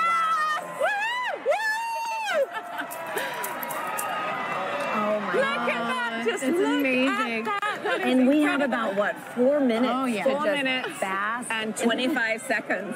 To be Yes. I mean, this really, Yes. again, reminds you that we are on this one planet, you know, Yes. in this larger system. And you have to be on this planet to see what we're seeing. You do. right That's now. why we are Team Sun, Earth, Sun. and Moon. Because you need the moon for an eclipse. You need the sun for an eclipse. And we're Right. standing on the Earth to see it. Oh man. So, all of NASA Amazing. science represented by a total solar eclipse. And something that, what, over 30 million of us today, at least in At the least, path of totality. at least, yes. Able I to mean, witness Yeah, this. I don't know 31 about people you, living in the path of totality. So Doesn't imagine count how who many people travels. actually traveled here. Yes. Absolutely. Yes. This Wow. is getting me extra excited about all the science that All the science that we're doing. right? Yes. Yes. All right, those clouds are playing tricks on Those us clouds now. are being pretty mean. Yes. It was nice to get a taste, though. It's Wow. true. It is Yes. so dark. It is. We've got everybody is looking so up. dark. I'm so happy that, you Yes. know, for folks that travel, Yes. able to see this take place. That's right. And so- it's been such a waiting. great atmosphere here all day. Every Yes. time the sun comes out, everybody Everyone's cheers. cheering, Yeah. counting down. It has been incredible. And so, wow. That's true. Oh, Nikki, what's your favorite part about these? About an eclipse? Is this your first? No, this is my second one, 2017. I was in Nebraska and I saw it there. But I think there's just, you can study the sun, you can study the corona, but suddenly you see it with your own eyes. And it's that feeling of just, wow, that is our star. Like it isn't just the sun anymore. That's a star, and you see it looking like a star. And, you know, as we study, as we look for exoplanets in other galaxies that might be able to support life, you know, we need to understand our relationship here on this planet with that star. And That's so right. it's so important. And I think when you see it, you're just like, wow, it actually is a star. Yes, you know, it's not just a bright point of light in the sky. You can see the structure. You can see just how exciting the sun is, and actually how dynamic it is. Yeah. And you know, it's not often in heliophysics that we can actually see the science that we're doing with our own eyes. That is right. So it's That a is rare right. experience. Or Yes. even sharing it, you know, Yeah. millions of Have us so today. many people partake. Yep. That's right. It's pretty windy too here. It is windy. And so I know earlier in the show we've mentioned that total solar eclipses really might only pass through a certain location, say every 75 years. Mm-hmm. Yeah. Can you explain how come we don't see eclipses like this every day? month? Yeah. Every month. Because the moon's orbit is actually tilted, and so most of the time when it passes in front, it doesn't block out the light for us. At this particular time,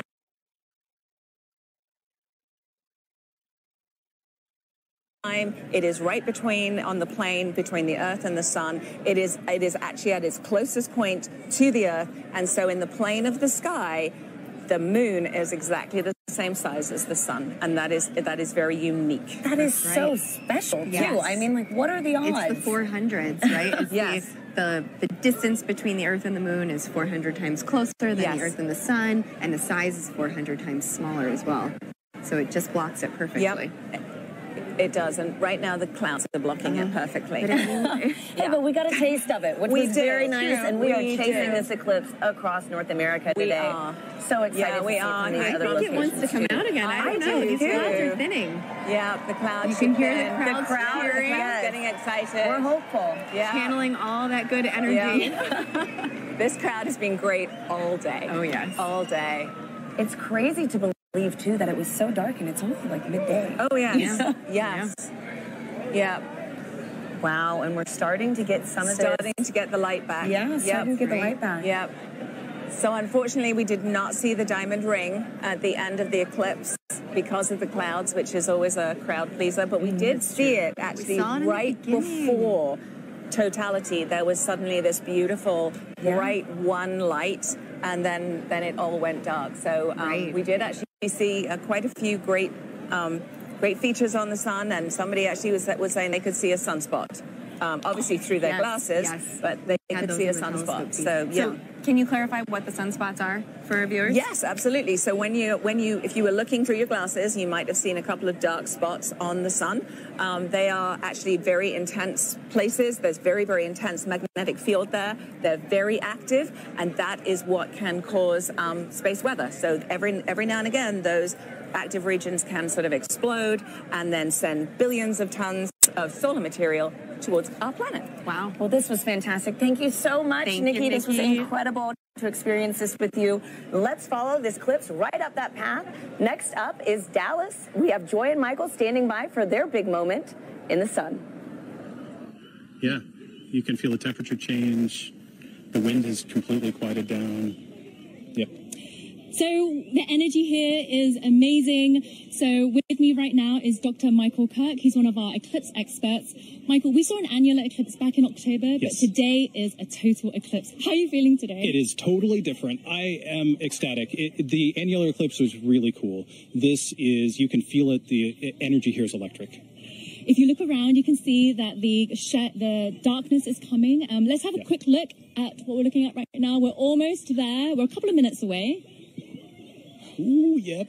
Just a crescent left. So let's quickly talk about some of the ways that the public are participating in the eclipse right now. Yes. Michael, can you talk about some of the citizen science projects? Yes, there are people all around the country right now making measurements of audio recordings to see how the environment is changing. And it is a great opportunity to do genuine science with just an audio recorder. Fantastic. So we are almost like, let's see, a few minutes away. So minute 30 out, I think, actually. Okay. So let's have a look at the eclipse. Michael, what should we expect to see moments before totality? Okay, so as we approach totality, you're going to see that crescent sun slowly drift away, and then you're going to see the Bailey's beads, where there are these bright points of light that are last bits of sunlight cascading through the moon valleys, and then right before totality, you'll see a diamond ring, that last single point of light, and then we'll be in totality. We just have a thumbnail of sun left. We are closing in on totality here. Wow, we see a slither of the sun left. Remember, you can only take your safety glasses off when the moon has completely covered the sun. And in Dallas, Texas, we are seconds away. Oh, my goodness. I can feel my heart racing. You can hear the crowd getting excited. The birds are chirping, and they seem like they're going into their nighttime routines. Wow. So we are a few seconds away. You can hear the crowds cheering. Here we go. Oh, my goodness. This is absolutely ecstatic. The darkness is coming over Dallas. Here we are. Just a few seconds left. 10 seconds. Woo! Oh, I'm so excited. Okay, we are 5 seconds away from totality. One little bit. It's totally dark here. Deep twilight around here. Wow. You can hear the crowd. So the last bit of lights, and we're in totality. Woo! Oh, my God. Oh, my God. That is absolutely breathtaking. Oh, my God, Michael. How are you feeling right now? I am just awestruck. I mean, there's a few high clouds, but the beauty of the corona is clearly visible. You can see that spiky structure just poking out. It is heart-stoppingly beautiful. Oh my goodness, I have tears in my eyes. I was not expecting this. This is one of those experiences that you just never forget. I feel so special to be right here, right now, experiencing it, and knowing that people literally across the nation are doing the same thing is, it's truly amazing. Wow, let's take a moment to take it all in. This is absolutely breathtaking. Wow.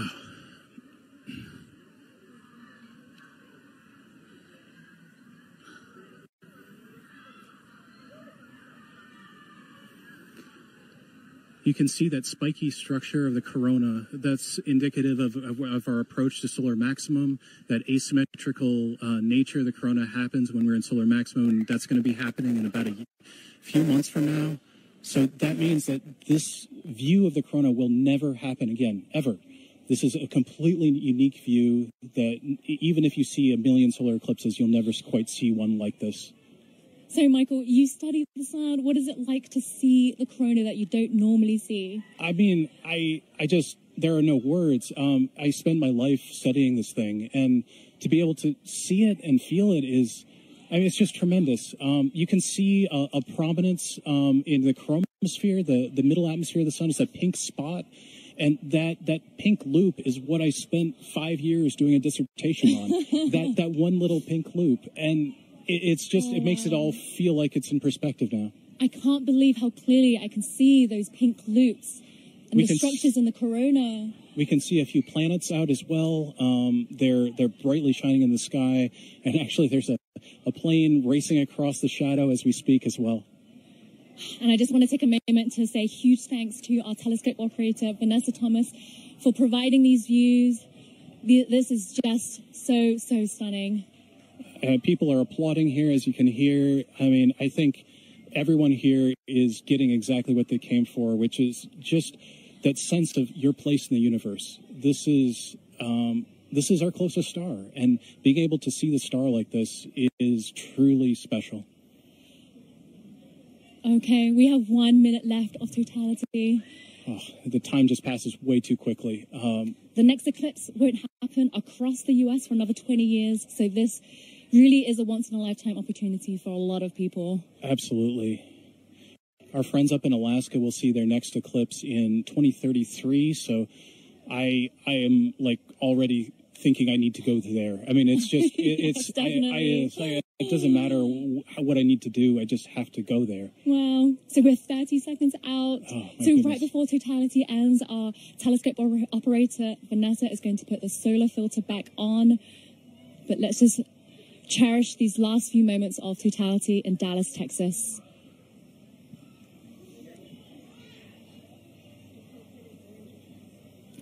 Michael, what will happen right before totality ends? So as totality's ending, we'll go through the process in reverse. You'll see maybe a diamond ring, a few Bailey's beads as the sun creeps out of totality. And then we're going to go back into a crescent sun again. Okay, and there's a diamond ring again. So it's time to put your glasses back on. And sunglasses back on. Sorry, eclipse glasses back on. And it's coming back again. Wow, the slither of the sun. And you can see shadow bands on the ground right now. It looks like it's almost raining, or you can see those shadow bands racing across the ground. as we come back in out of totality. Wow. Whew. Oh my goodness, Michael, that was amazing. I was not expecting to feel so emotional. I still have tears in my eyes. It just grabs you. It is unlike anything else. It's as amazing as seeing anything in the natural universe. Like I said, there are no words. Michael, thank you so much for being with us in this very, very, very special moment. I feel honored to be here. We truly are in a special place in the entire universe right here, and I'm just so happy to share it with you.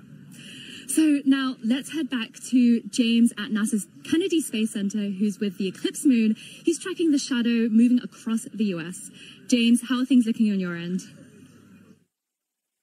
Yeah, wow, Joy and Michael, really cool view there. It's insane to see just how dark it gets. It's literally like nighttime there. You can hear the birds chirping in that shot as well in the gardens. Absolutely beautiful. We got a bunch coming up in just a few moments here. Our next eclipse path target here for the NASA broadcast is in Russellville, Arkansas. They're going to have a long window too, 4 minutes and 12 seconds. They're expecting that totality kickoff at 1:50:05 to be exact. Again, you can continue to track this with our eclipse tool here. This is at go.nasa.gov/eclipse explorer. And you can see just how quickly it's moving. I'm playing this in real time. You can see that shadow. It's already moving very quickly to the northeast. And the fun isn't just for our friends on the path of totality, and there are a lot of people on that.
It's because of the pinkish color. We're looking down into the chromosphere, which is the next layer of the atmosphere of the sun down. Oh, wow. Wow. Oh, my God. This is like nothing we have ever seen here in Arkansas and like nothing we will see for the next 2 decades, right, Patrick? That's right. It's going to be 21 years before we see it again here. 2045. All right, so as we are starting to exit totality, of course, we're going to be very careful with our eyes if needed. We're going to put those solar glasses back on, of course. And the crowd just erupting, falling quiet again as they watch this magnificent moment take place. I am actually seeing bats flitting through the air. Oh, wow. Well, we will be very careful then. Well, yeah. And why is that, Patrick? Again, those nocturnal animals are coming out, right? As far as they're concerned, it's nighttime. It's time to feed. So they're coming out to feed on all the mosquitoes we've been swatting. Okay, got it. We'll be very careful for all those nocturnal critters around us right now. All right. We are getting closer. Get ready to put those glasses back on. All right. We're putting those glasses back on. The crowd is, wow, a second diamond ring seen from right here in Arkansas, the Diamond State. Absolutely stunning. Outstanding. Beautiful. Patrick, we're going to turn around now and just one question I really do have to ask you before we let you go is, are you team sun, moon, or earth? I am team sun. Team sun all day long. Fantastic. I figured from a heliophysics expert like you. We want to thank the city of Russellville for hosting us, Arkansas Tech University, and our telescope feed operator, Joe Mattis. Thank you so much. Now, let's get back to James Traley over at Kennedy Space Center. James, back to you. Yeah, thanks so much, Jasmine. What have you guys had there? So you were just right here in Russellville. You can see that shadow has now officially moved off and is on our way to our next target, which is up here in Carbondale. Carbondale is one of those very lucky cities because back in 2017, they were right at that intersection point of the 2017 eclipse across America. They're there again this year, but the difference is they're going to have a much longer slot. In 2017, they only had 2 minutes, 40 seconds, and that's not as much as they're going to have this year, which is 4 minutes and 10 seconds in the totally eclipsed sun. A really great viewing window for them to really take in this big moment. Very exciting to be able to track that for them as well. And also some details about this tool here as well. If I click onto their eclipse time here of 1:59:15 local time, you notice this little icon comes up here. This is actually simulated based off real data from the Parker Solar Probe of what we expect the corona around the sun to look like. And as you just heard, the sun's a lot more active this time around. It's kind of like a wild hairball, if you will. Lots of different streamers and things streaking off the sun. So you've been seeing already in our coverage some really cool activity around that sun's corona. If you're really lucky and the timing is just right, you might get a coronal mass ejection streaking off the sun. Hoping that someone on our path gets to see that today. If you do, be sure to send us the photos. We'd love to see that as well. One other cool feature about this tool, too, is you can see the actual path that the moon is going to be taking across the sun. And all of this plays in real time if you time it up well. And so you can actually see, if I go to our live moment here, this is actually playing as what we're expecting in real time, the movement of the moon across the sun. Carbondale just had a little crescent there, and you can see that shadow is really closing in on them very quickly. Let me turn off the 2017 path and zoom in a bit here. You see they're nearing totality in just a few moments, and their weather is looking great. We've been checking in with them all morning and afternoon. 27% cloud cover. That time of totality is coming up at 1:59:15. Really excited. And then it's going to be kind of bang for a while afterwards for a lot of our sites. We're going to be moving on to Indianapolis, all the way up to our final target in Holton, Maine. There is a lot coming up. And even, again, still, if you're outside of that path of totality, have your glasses at the ready to be able to observe that partial eclipse. This is going to be going on for a while. But for now, let's take a look at Carbondale and see up close what it's looking like. How is it looking over there in Carbondale?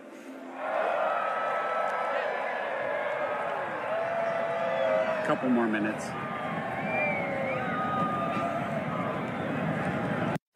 Well, the crowds are going nuts here in Carbondale at SIU at Saluki Stadium. Bob Baer is with us, and Bob, it's amazing. I'm afraid to look up. I know it's not quite ready yet, but tell us, what do you expect here for the eclipse today? Good weather. It's good weather right now. We have high clouds, so totality is going to look just a little bit fuzzy to us, a little bit hazy, but we are moments away from seeing the diamond ring here. This is awesome. Oh, I thought we saw it. I think we got about 1 minute. Okay, 1 minute away. Now, we're today we're having longer totality. So are you feeling the temperature change? Because I'm already feeling the temperature drop. I felt the temperature dropping about 20 minutes ago even, and the wind picking up a little bit. And I think, we have 4 minutes and 9 seconds here, so it'll continue to get cooler. And we got a lot to look at in the sky. I'm very excited. I'm looking up when I can. Oh, it's so close. It's getting very dark right now. Very dark. You can see the shadow going across. This is the start of it. It's dark over here. It's light over there. This is amazing. Crowds are going nuts. We're about to get word that we're at totality. Oh, you can see the planets. The crowds are going nuts. This is crazy. Bob, this is amazing. Here we go. Don't look at the sun yet. It's not quite totality, but you can still see some of the planets right away. Very close. You got about 15 And the crowd seconds. is very happy. Shadow bands. Oh, total darkness here. This is incredible. Oh, wow. There it is. Diamond ring. Diamond ring. Wow, that's amazing. It's amazing. That is awesome. Look at that. Oh, and Bob, that's amazing. Wow. Jupiter. Complete totality. I see Jupiter. Oh my gosh, that is gorgeous. Wow, this is amazing, Bob. Wow, that is huge. So we have some prominences. I think we want to go look through the scope. Go through, look through the scope. I'm going to walk over with you as you talk through the scope. We are right here at one of the telescopes that we have positioned here. Bob is looking through with the naked eye and going to give us some feedback on that. Maybe some prominences we're seeing. What's amazing is how dark it is compared to 2017. Much darker, a lot more astronomical features. We have seen Jupiter, and I believe what planet is that, Bob? That's Venus to the right. That's the Venus. Can't quite see Mercury. I think it's obscured by those light clouds. Yeah, light clouds. But 360-degree sunset around us. This is amazing. It's going to get darker. It's going to get darker. It's going to get darker. Wow, this is already pretty dark. We are not in the middle of the shadow quite yet. Wow. Did you see it? Yeah, timer started. Okay, 2:46 to go. Okay. Yeah. All right, so we're getting some live data from the team here. I tell you, it's really impressive, Bob, because... Oh, my gosh, it's getting better. See that prominence at the bottom Yes, at the bottom, there's the prominence. I see it. Wow. I keep looking I can't believe the clarity. It's so much darker than 2017. It's gorgeous. And what's awesome, we have 6 telescopes running back here, capturing data, streaming this.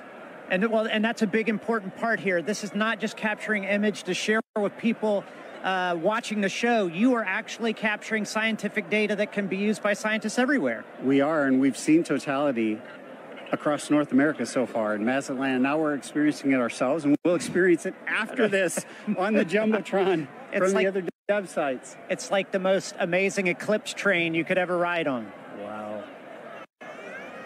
This is a bit better than 2017. Without a doubt. Without a doubt. No cloud.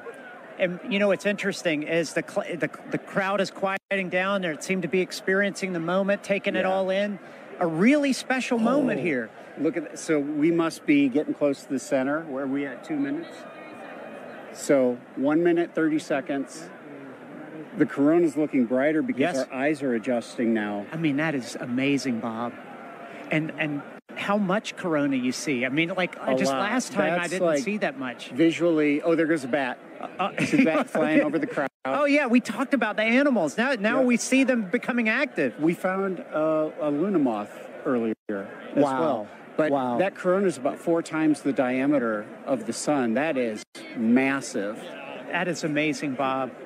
And I'm really curious about that prominence at the bottom. Have you looked yet, Blair? You have to look. I haven't looked. So take a look. So Blair's looking through the scope now. Oh my goodness! Totality. I know that one right at the bottom is significant, Bob. It looks like a coronal mass ejection, but don't fact check me on that because I'm just a novice. But there's actually 2 on the Bob. You got to look at that. Yeah. There's 2. Look at the 30 seconds. William. 30 seconds left in totality. William, jump in there. take a look. It's great because we have telescopes out here for people to look at and actually see total eclipse through it. Corona. And we're getting close. I don't know what you guys are seeing on television, but 10 seconds. We got to cut it off. Okay, all right, here we go. 10 seconds before we need to put our glasses back on. Okay. Oh, sorry. You're good. You're good. We put the cap back on the telescope to make sure nobody looks. What an amazing event, late. Bob. There's the diamond ring. There's the second one. Oh, snap. Oh, that's amazing. It's like it was scheduled. Yeah, somebody had the timing right here. Oh my man, God. that's amazing. We will see shadow bands again here. You hear the crowd. Everybody's excited. There we go. What an amazing moment here at Saluki Stadium. Oh my gosh. With Bob Bear and 10,000 fans, all loving every moment of it. Bob, some final words. Well, I think we just had an eagle fly over. Okay, but incredible. Well, that's one of those things you said. We saw animal reaction. We heard it. We felt it. It was wonderful. So we got to keep an eye out for shadow bands. We're going to see them again in about 1 minute on the ground here. Okay, so we'll keep looking for those shadow bands on the ground, but I got to tell you guys back at the studio, I know you guys have seen eclipses already. There's still some to come, but what an amazing moment. Back to you guys. Good weather all the way to the end.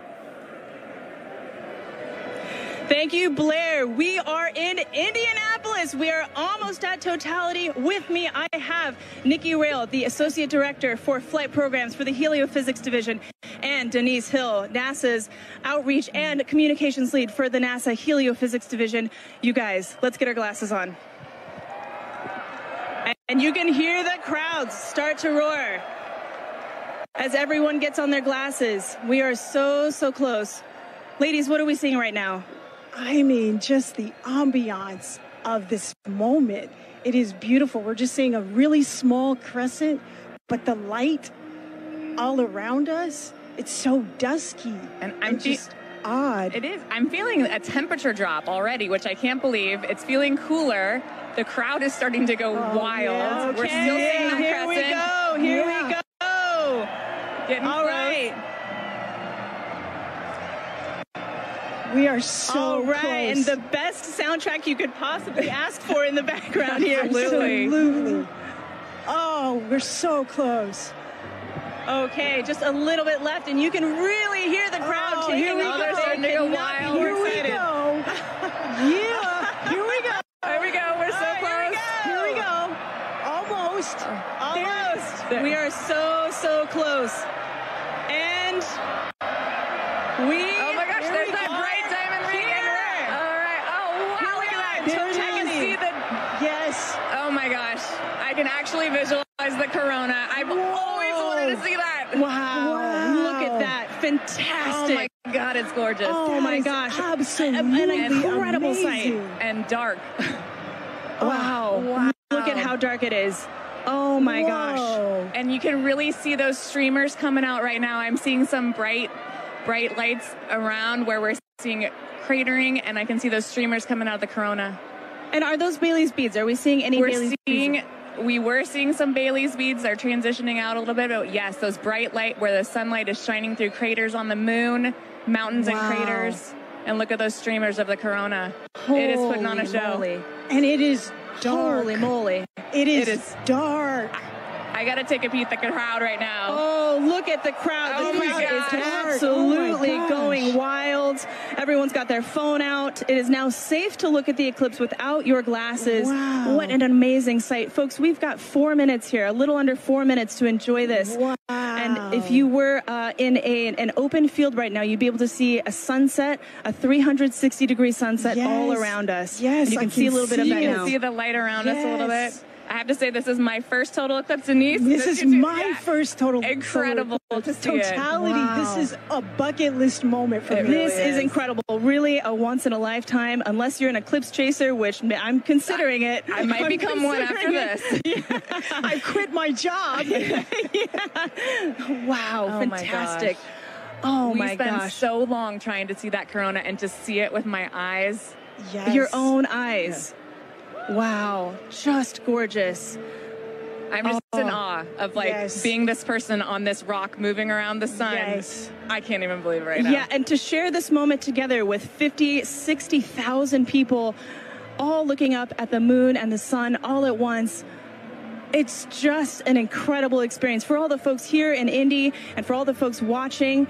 I hope you can take, the amazing energy and excitement from this crowd. What a special moment for the United States. Oh my gosh, did you hear that? Look at this and everybody. Oh, there we go, the crowds. Wow.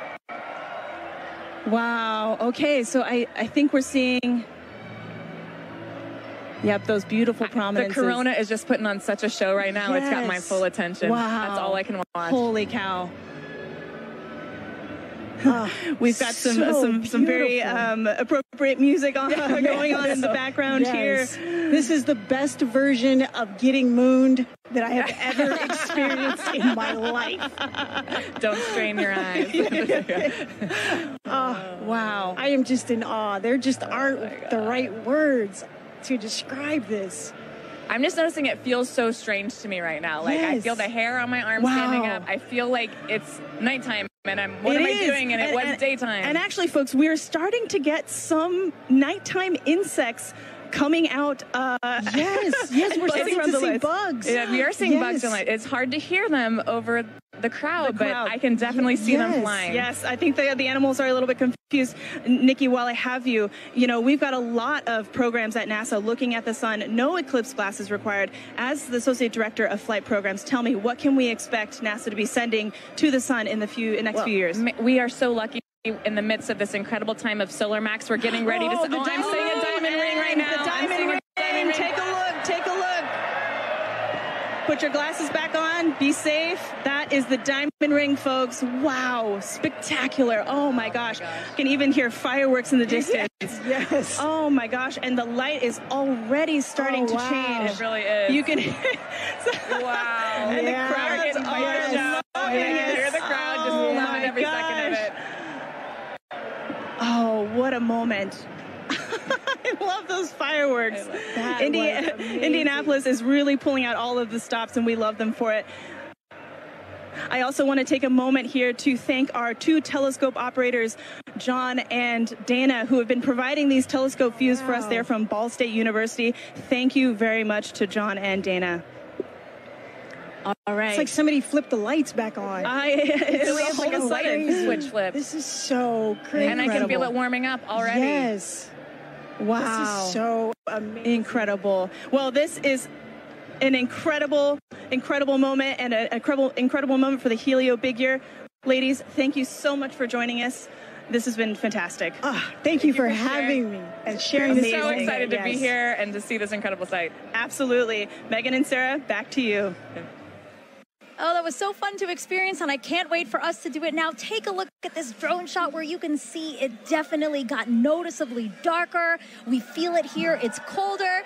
The crowd is cheering now. They're ready for totality here in Cleveland, Ohio. We are less than 3 minutes away, 2 minutes and 18 seconds away from totality here in Cleveland, Ohio. The crowd over here to our right going crazy, feeling the excitement. I'm ready for this. How are you? Yeah, it's super cool. It's all of a sudden it's really getting dark.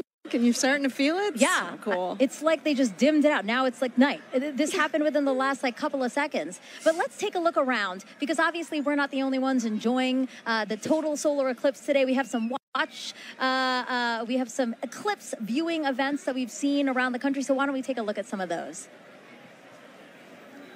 Wow. Oh my gosh. So this is cool. Times Square. That's the NASDAQ tower. And they are taking our feed live right now. And we're seeing Cleveland, Ohio sun. They're only going to get a partial eclipse today, but they get to watch our eclipse with us. So. Yeah, I'm really glad that they can do that. Wow, look, that sliver of a crescent just left. It's actually perfect on that building. It's beautiful. The shape of that building, right? And we can see some people in the foreground taking a look, stopping to watch. It's hard to stop in Times Square, right? But they're stopping to take a look at this with us.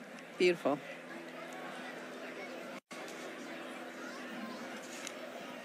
Oh, awesome. welcome. So this is just next to us. This is Progressive Field here in Cleveland, Ohio. So the Guardians have their opening day today, and the first pitch is like after 5 o'clock. But as you can see, they've opened up the stadium, and people are in there to enjoy. Yeah, big crowd in there to watch that. That's great. Yeah, you can. Oh my gosh, it just got darker here. Yes. Oh my gosh, that's so interesting. And then Mentor Civic Amphitheater again.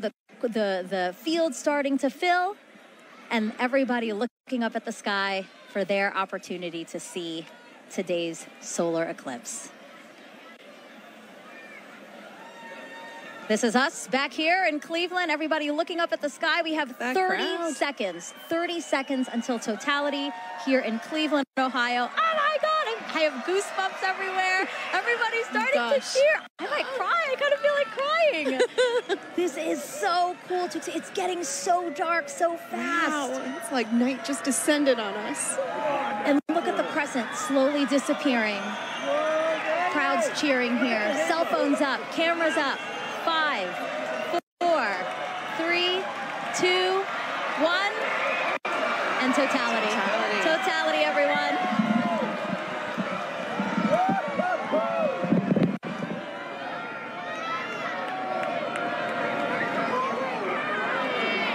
Oh my God!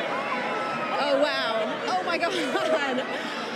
I was so nervous. Wow. I know, I wasn't sure because we had some high clouds, but oh my goodness, you can see that corona extending out. Oh wow. Yeah, the clouds were really bothering me and really scaring me. It get very cloudy here in the last hour and a half, but we have a great view here in Cleveland, Ohio. Yes. Wow, look at the corona. You can hear the crowd. Wow, everybody's got their phones out. Oh my gosh. You know, I saw pictures of what the shape of the corona might look like from our NASA scientists, and it looks exactly like they predicted. Oh my gosh. Oh, and you can see Jupiter and Venus. Oh yeah, look at that. So Jupiter's to the upper left of the eclipse that we're watching, and just to the right of it is Venus. Yes. Oh, and I see some of those pink protuberances we've been talking about all day. Wow. Beautiful. And again, all around us you see light, but just at the top where we are. 360 sunset. Exactly, exactly. Yes, Indianapolis had described that as well. Woo! We have totality here for 3 minutes and 50 seconds. That is such a luxurious amount of time. I saw the 2017, I think we only had about 2 minutes. So. And why is that? Why does the length of totality differ? Oh yeah, well, because sometimes the moon is a little closer, a little further away. Its orbit's elliptical. And so when it's further away, it looks smaller in the sky, but when it's closer, it looks bigger, and so we get a little bit more extra time. Look at the prominence. You can see it on the bottom. On the bottom there. So pretty. Wow. It's like bright pink. That is insane that you can see it from there. From here. Yes. Just like the power of our sun. I'm truly in awe right now. And cold. I'm in awe and cold. It did drop. It is noticeably colder. Degrees. It's like, yes. Yes. Looking around to the crowd. A lot of people videotaping it, trying to take photos. It's the lovely backdrop of the Cleveland skyline. Yeah, that's beautiful. We have the stadium right next to us. Oh my gosh. And again, thanking the Great Lakes Science Center and NASA for hosting this event here in downtown Cleveland, Ohio. It's great to sort of join humanity to all come together at once and experience this together with such a great group look at the screen right now. Here's a shot of the skyline. Wow, the sky looks on fire. Beautiful. A lot of excitement still here in the crowd. Sarah's just taking it all in. Sarah, you're supposed to be commentating. You're supposed to be saying. It's so beautiful. So you can tell that we have some cloud cover, right? It's kind of hazy here, but still. It is, yeah, some high clouds. I was worried about it, but we can still really see, have a pretty good view here. Wow. And again, this is so rare for people here in Cleveland to see a total solar eclipse. The last time was 1806. Yes. The next time, guys, 2444. That is incredible. I hope everybody took the time to come outside and witness this today. Oh my gosh. You can still see that prominence. Again, talk to us about what a prominence is. Yeah, so that pink color comes from the helium in the sort of outer atmosphere of the sun there. Oh, it's beautiful. And it gives off that pink glow. Yeah. Wow. Totality ending here. Wow, there's the diamond ring. Oh! Time to get your glasses back out. Time to put your glasses back on, everyone. That's your cue. Glasses back on. We get that diamond ring. Wow. What an amazing experience. My first total solar eclipse. Yes. Let's see what they think about this in Niagara with Daryl Nail.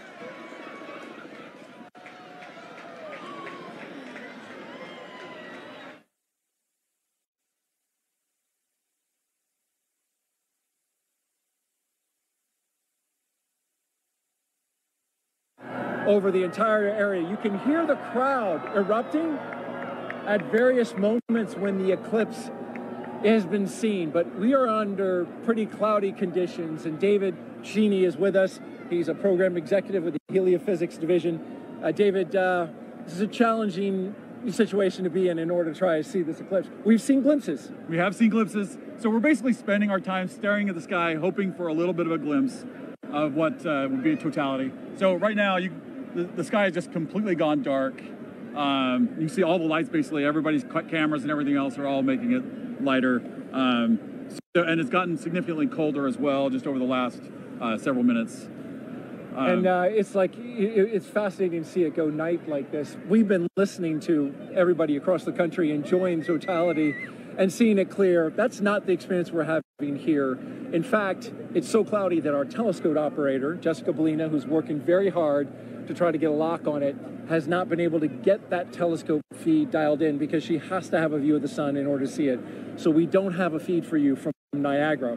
What we have is just every once in a while you'll hear part of the crowd, only part of the crowd will cheer because I guess they kind of have an angle through the clouds to see just a little bit. Yeah, and the clouds are really only cleared out enough occasionally to even need eclipse glasses. So for the most part, you have a thick enough layer of clouds that you can see the eclipse without them, and it's just fine. So a lot of us have been able to just take regular pictures with our cameras. Let's take a look and just kind of enjoy the moment of darkness that we're in now. People have come from all over the world to be here. You can see some. It looks like it's a little bit lighter up there. Our spotlights are blinding these guys. Can we turn the spotlights down? So there, oh look, you got a little bit of an eclipse right there with people watching. So we're just catching little glimpses of things as we look up into the sky. So this might not be as exciting as some, but this is what we get. We're just hoping to have a little bit of a glimpse. Well, we've got 3 minutes and 29 seconds for it to happen. We're already a minute or so in. Right. We heard there's going to be skydivers that are going to jump out. Probably hard to see them. Yeah, I don't know that we'll get to see the skydivers. You can't see any of Niagara Falls really. It's basically all like as if it was night for us here. You can start to see some of the light come in from the other side. So we're taking now a view of Tupper Lake, New York. That's oh look, there you go. Hey, there you go. Totality right there. We're getting totality right now that we can see. There it is. We just got a really nice clear spot right there. So wow. Got a little bit of hole through the clouds so everybody could see. Just opened up. And now that was the roar from the crowd that you just heard. And just as soon as it showed. So yeah, we're continuing to watch the totality that we're getting right now. You can see a little bit of hint on the side as it's shining through. Well, there it ducked down. Yep. Jessica, so here we go. We have another view, a little bit, another little view right here. No. As it's starting to peek out around. Oh, there it is. So we're getting starting to peek out just around right there. Yep. Well, totality is complete. Yep. Well, that was a fun experience to watch and hope for, like just everybody else around here, hoping for a view. And we got it. That was a unique experience. Bring the lights up.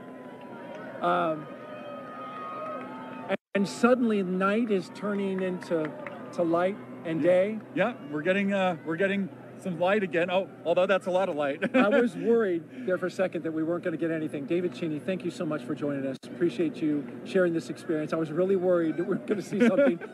Fortunately for everybody here in Niagara Falls, we got to see a little bit of the eclipse. And yes, we did. That was great. Some of you cheering now. Thank you very much. All right, you're welcome. As we take a look around the falls, and people have not moved. They are still looking up, enjoying the partial eclipse now. We're going to bring in Jeremy Hansen. He is a Canadian Space Agency astronaut who has been at the falls with us for the past few days. And Jeremy, you're going to be on Artemis 2, of course, the mission. We'll talk a little bit about that. I'm going to be looking over your shoulder here, Daryl. Hey, make sure you put on your glasses. We're still pretty safe. We got a lot of cloud cover, but That's true. That was actually, I think, exceeded expectations. Well, I mean, when your expectations start off with just clouds everywhere. Yeah. And I didn't think we were going to get anything. How did you feel when it finally poked through? I felt like success because we all really wanted to see it in totality, and we might have only saw it for 5 seconds, but we did get to see it, and we could see the corona, and that was just very special for me. So I really like that. And then when it passed totality, it was like this amazing. Hopefully the camera captured it, but just like that amazing sunrise just coming across the clouds. Actually, the clouds kind of made a nice backdrop for it, so that was pretty special. That was very unique, very special. I'm so glad and a little relieved that we got to see a little bit of it. That was the moon passing in front of the sun. You're going around the moon in September of 2025, currently scheduled for that. You'll be the first Canadian to do so. You just saw a real special moment. That's another one. What are your thoughts on getting ready to take that big trip?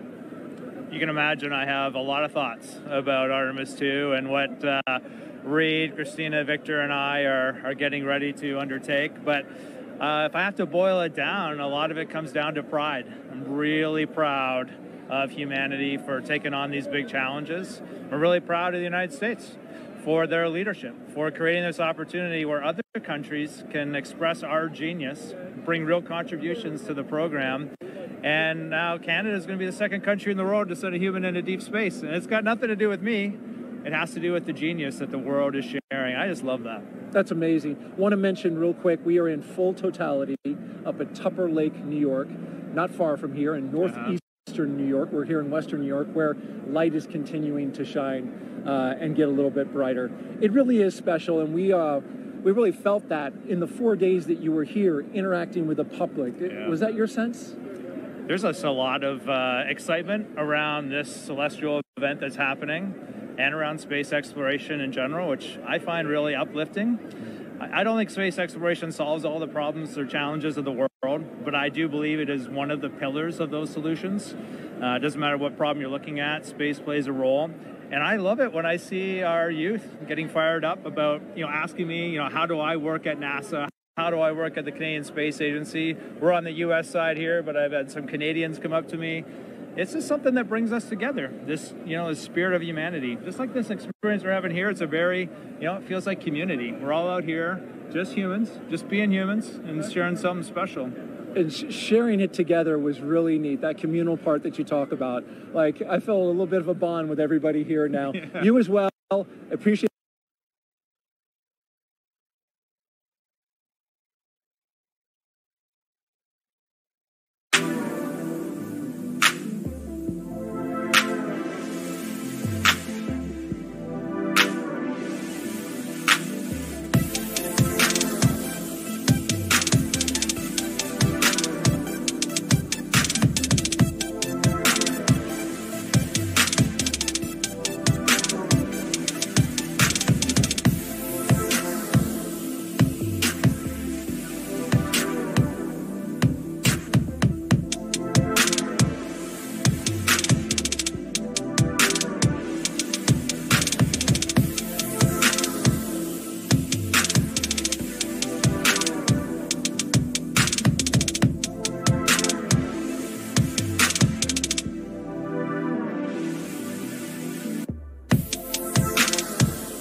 is between, actually, we're going to go ahead. Oh, here we go. We're getting really close.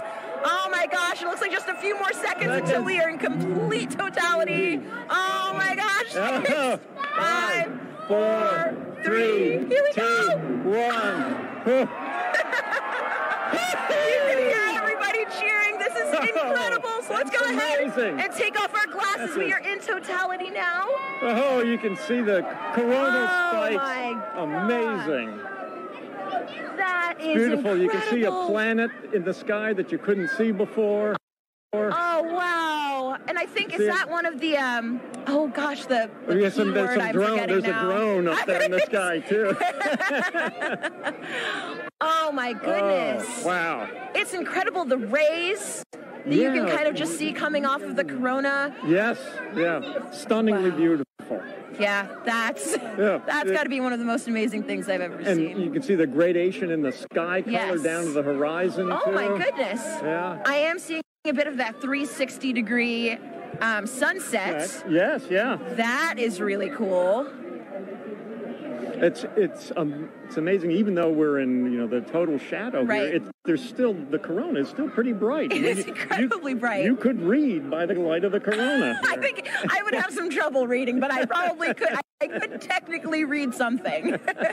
So, Eric.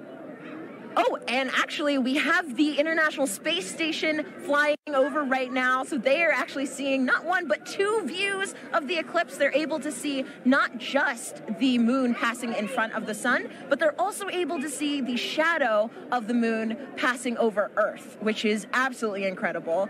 I mean, I can hardly imagine a view being better than the one we have right now. But if there is one, it's probably on the space station. It's from the space station for sure. Wow. So yes, they're able to take some pictures of that, and that is just incredible. Just incredible. One of the things they told people to do if you're far away was to hear how nature changed. And it was interesting here. We're, of course, surrounded by a lot of people just to hear their reaction when we went into totality. It's true. The humans in nature have not gotten quieter, but louder, I would say. But, I mean, you can definitely hear the loudness has a different kind of character to it. There's almost like I mean, I don't know if wonder has a sound, but I think this might be it. Yeah. Hushed awe. Yes, hushed awe. That's wonderful. And I can see just one little red, I guess, like protrusion coming down there. Red spots almost. I noticed those too. That's cool. Now there are 2. Yeah. Wow.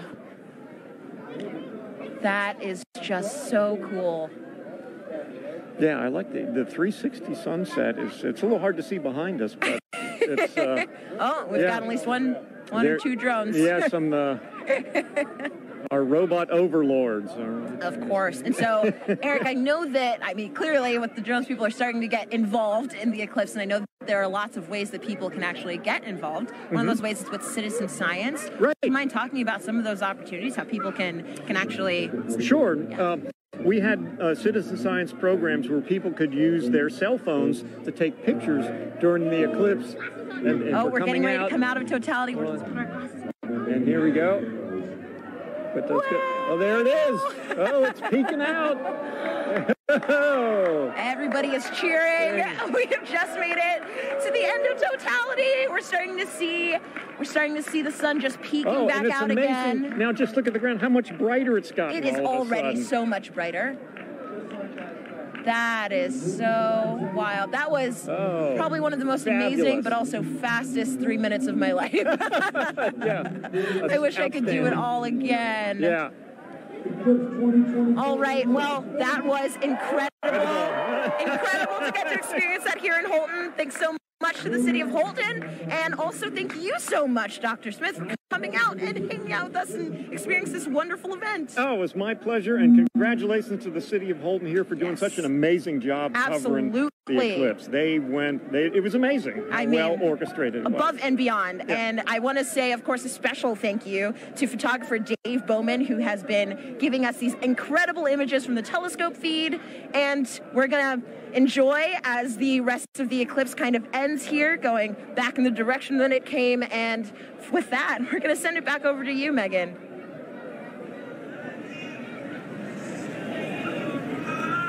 All righty. Thanks, Angelique. So, Gina, I mean, what do you think? Like, we literally have just watched the eclipse travel, what, about 2,600 miles? Going across Mexico to Maine. Yes. In, like, what, about 88 minutes? That's right. It's so like fast. that 1,900 miles per hour that the shadow is traveling. I mean, did you have a favorite location?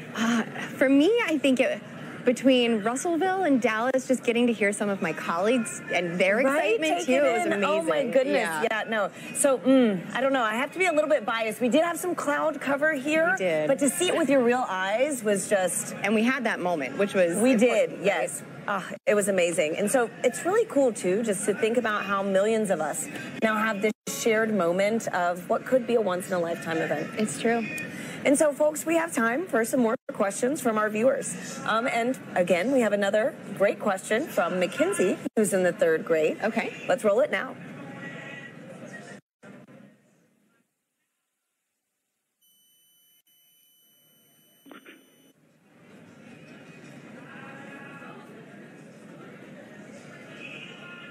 Hi, my name is Mackenzie. I am in 3rd grade. My question is, what is the difference between a lunar eclipse and a solar eclipse? Thank you for that question, Mackenzie. Okay, let's talk about the difference between the eclipses.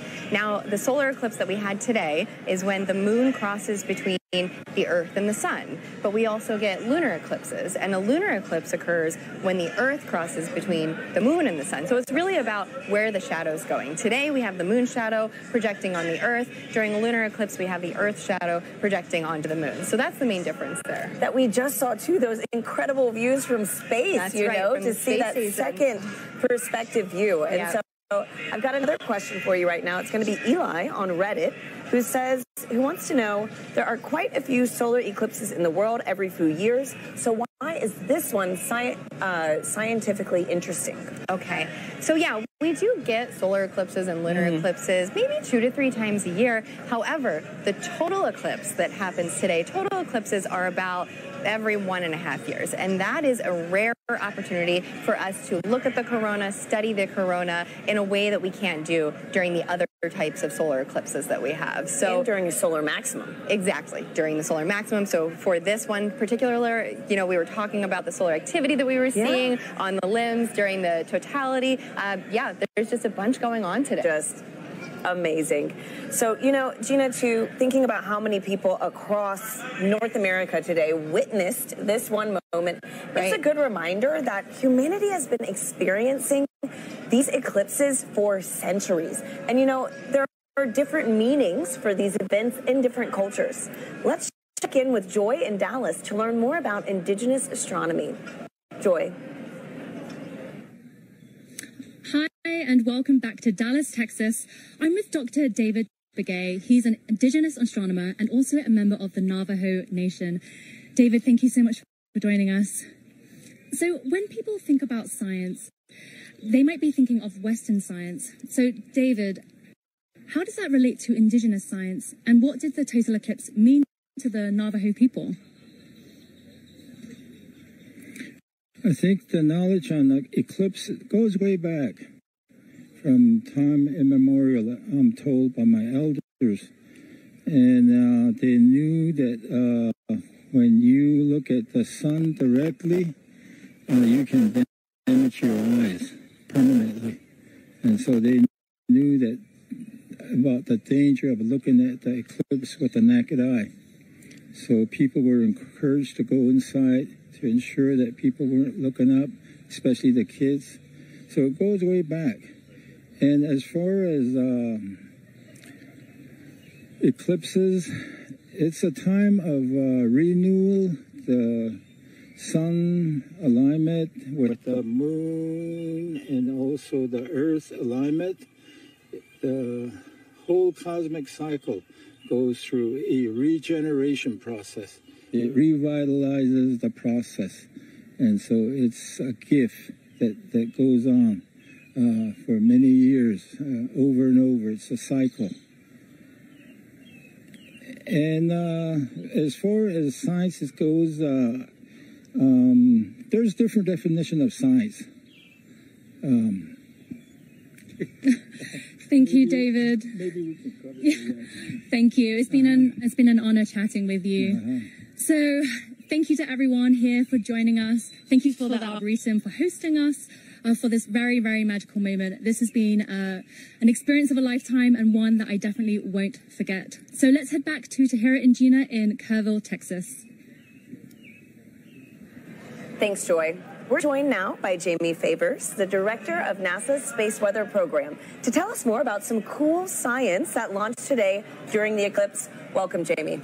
Thanks, Tahira. Hey, Jamie. Hey, how are you? Good. And so can you tell us, why did NASA launch rockets before, during, and after the eclipse today? Sure, so it's really to capitalize on this really unique situation. You know, things like this happen every day, you know, going from daylight to, you know, sunset into, you know, darkness. It happens so quickly that we can make these measurements, one right after the next, to really understand very precisely what's going on in the atmosphere. With sounding rockets, we can do that so quick back to back, the way we can't do with some of the really large rockets. Okay, so Jamie, how high did the rockets actually go, and what's special about this area of the atmosphere? Sure, and we just launched the second of those three just a few moments ago, and that's going pretty well so far. These particular rockets are getting about 250 miles above the surface, pretty close to right about where the International Space Station flies. And before you ask, everything's safe, we take care of the... And it looks like we've got a playback of that right now. Oh, wow. Perfect. Can you walk us through this? Sure, so from Wallops Island out in Virginia, on the Virginia Space Coast, so these rockets have multiple stages to them, so you're seeing one stage burn for a few seconds, then that drops off, and then the next stage will light to eventually take it all the way up to about that 250-mile mark above the surface to make those measurements in the upper atmosphere. Wow, that looks incredible. Yeah. Oh my gosh. Okay, and so what is that area of the atmosphere, and why do we care about it? Yeah, so it's the upper part of our atmosphere. It's called the ionosphere. That's really from a perspective of heliophysics, where we really see a lot of that interaction with the sun and the earth. We care about it because that interaction can change the way our GPS signals work, our communication signals work, and even up a little bit higher, we start to see the influence of the sun actually causing the atmosphere to change its density in a way that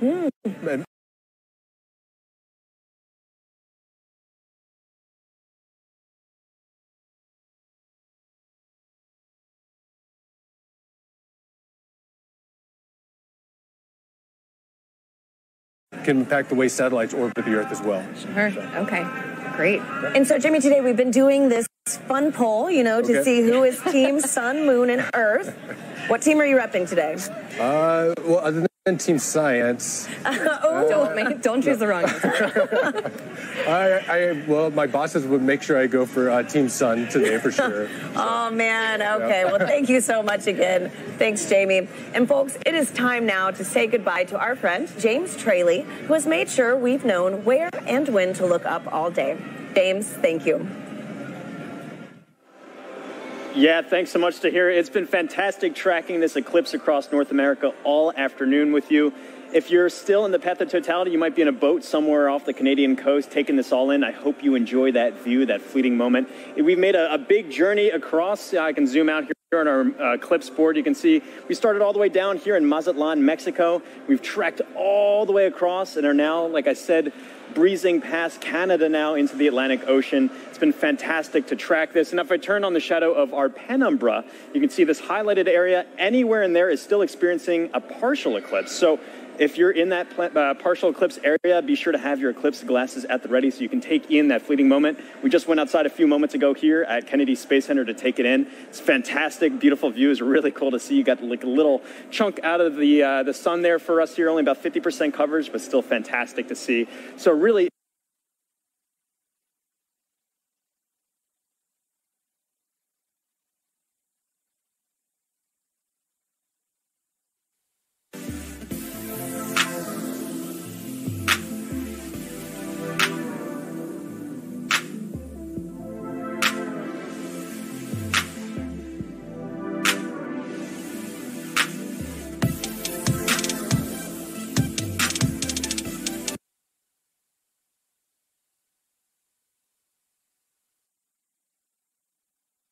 one night to the next, it is slowly moving in an eastwards direction against the background of the stars. Now, at solar eclipses, solar eclipses always begin somewhere in the world at sunrise, and the shadow and the eclipse path moves to the east and ends at sunset in another part of the globe. Yeah. So there you go. There's more information about that on our live news feed on timeanddead.live. There's links to all kinds of interesting articles about eclipses. There's reactions to the eclipse in there, so go and have a look. And we're going to be back very soon with Stefan Thorsen, our chief eclipse chaser, very soon.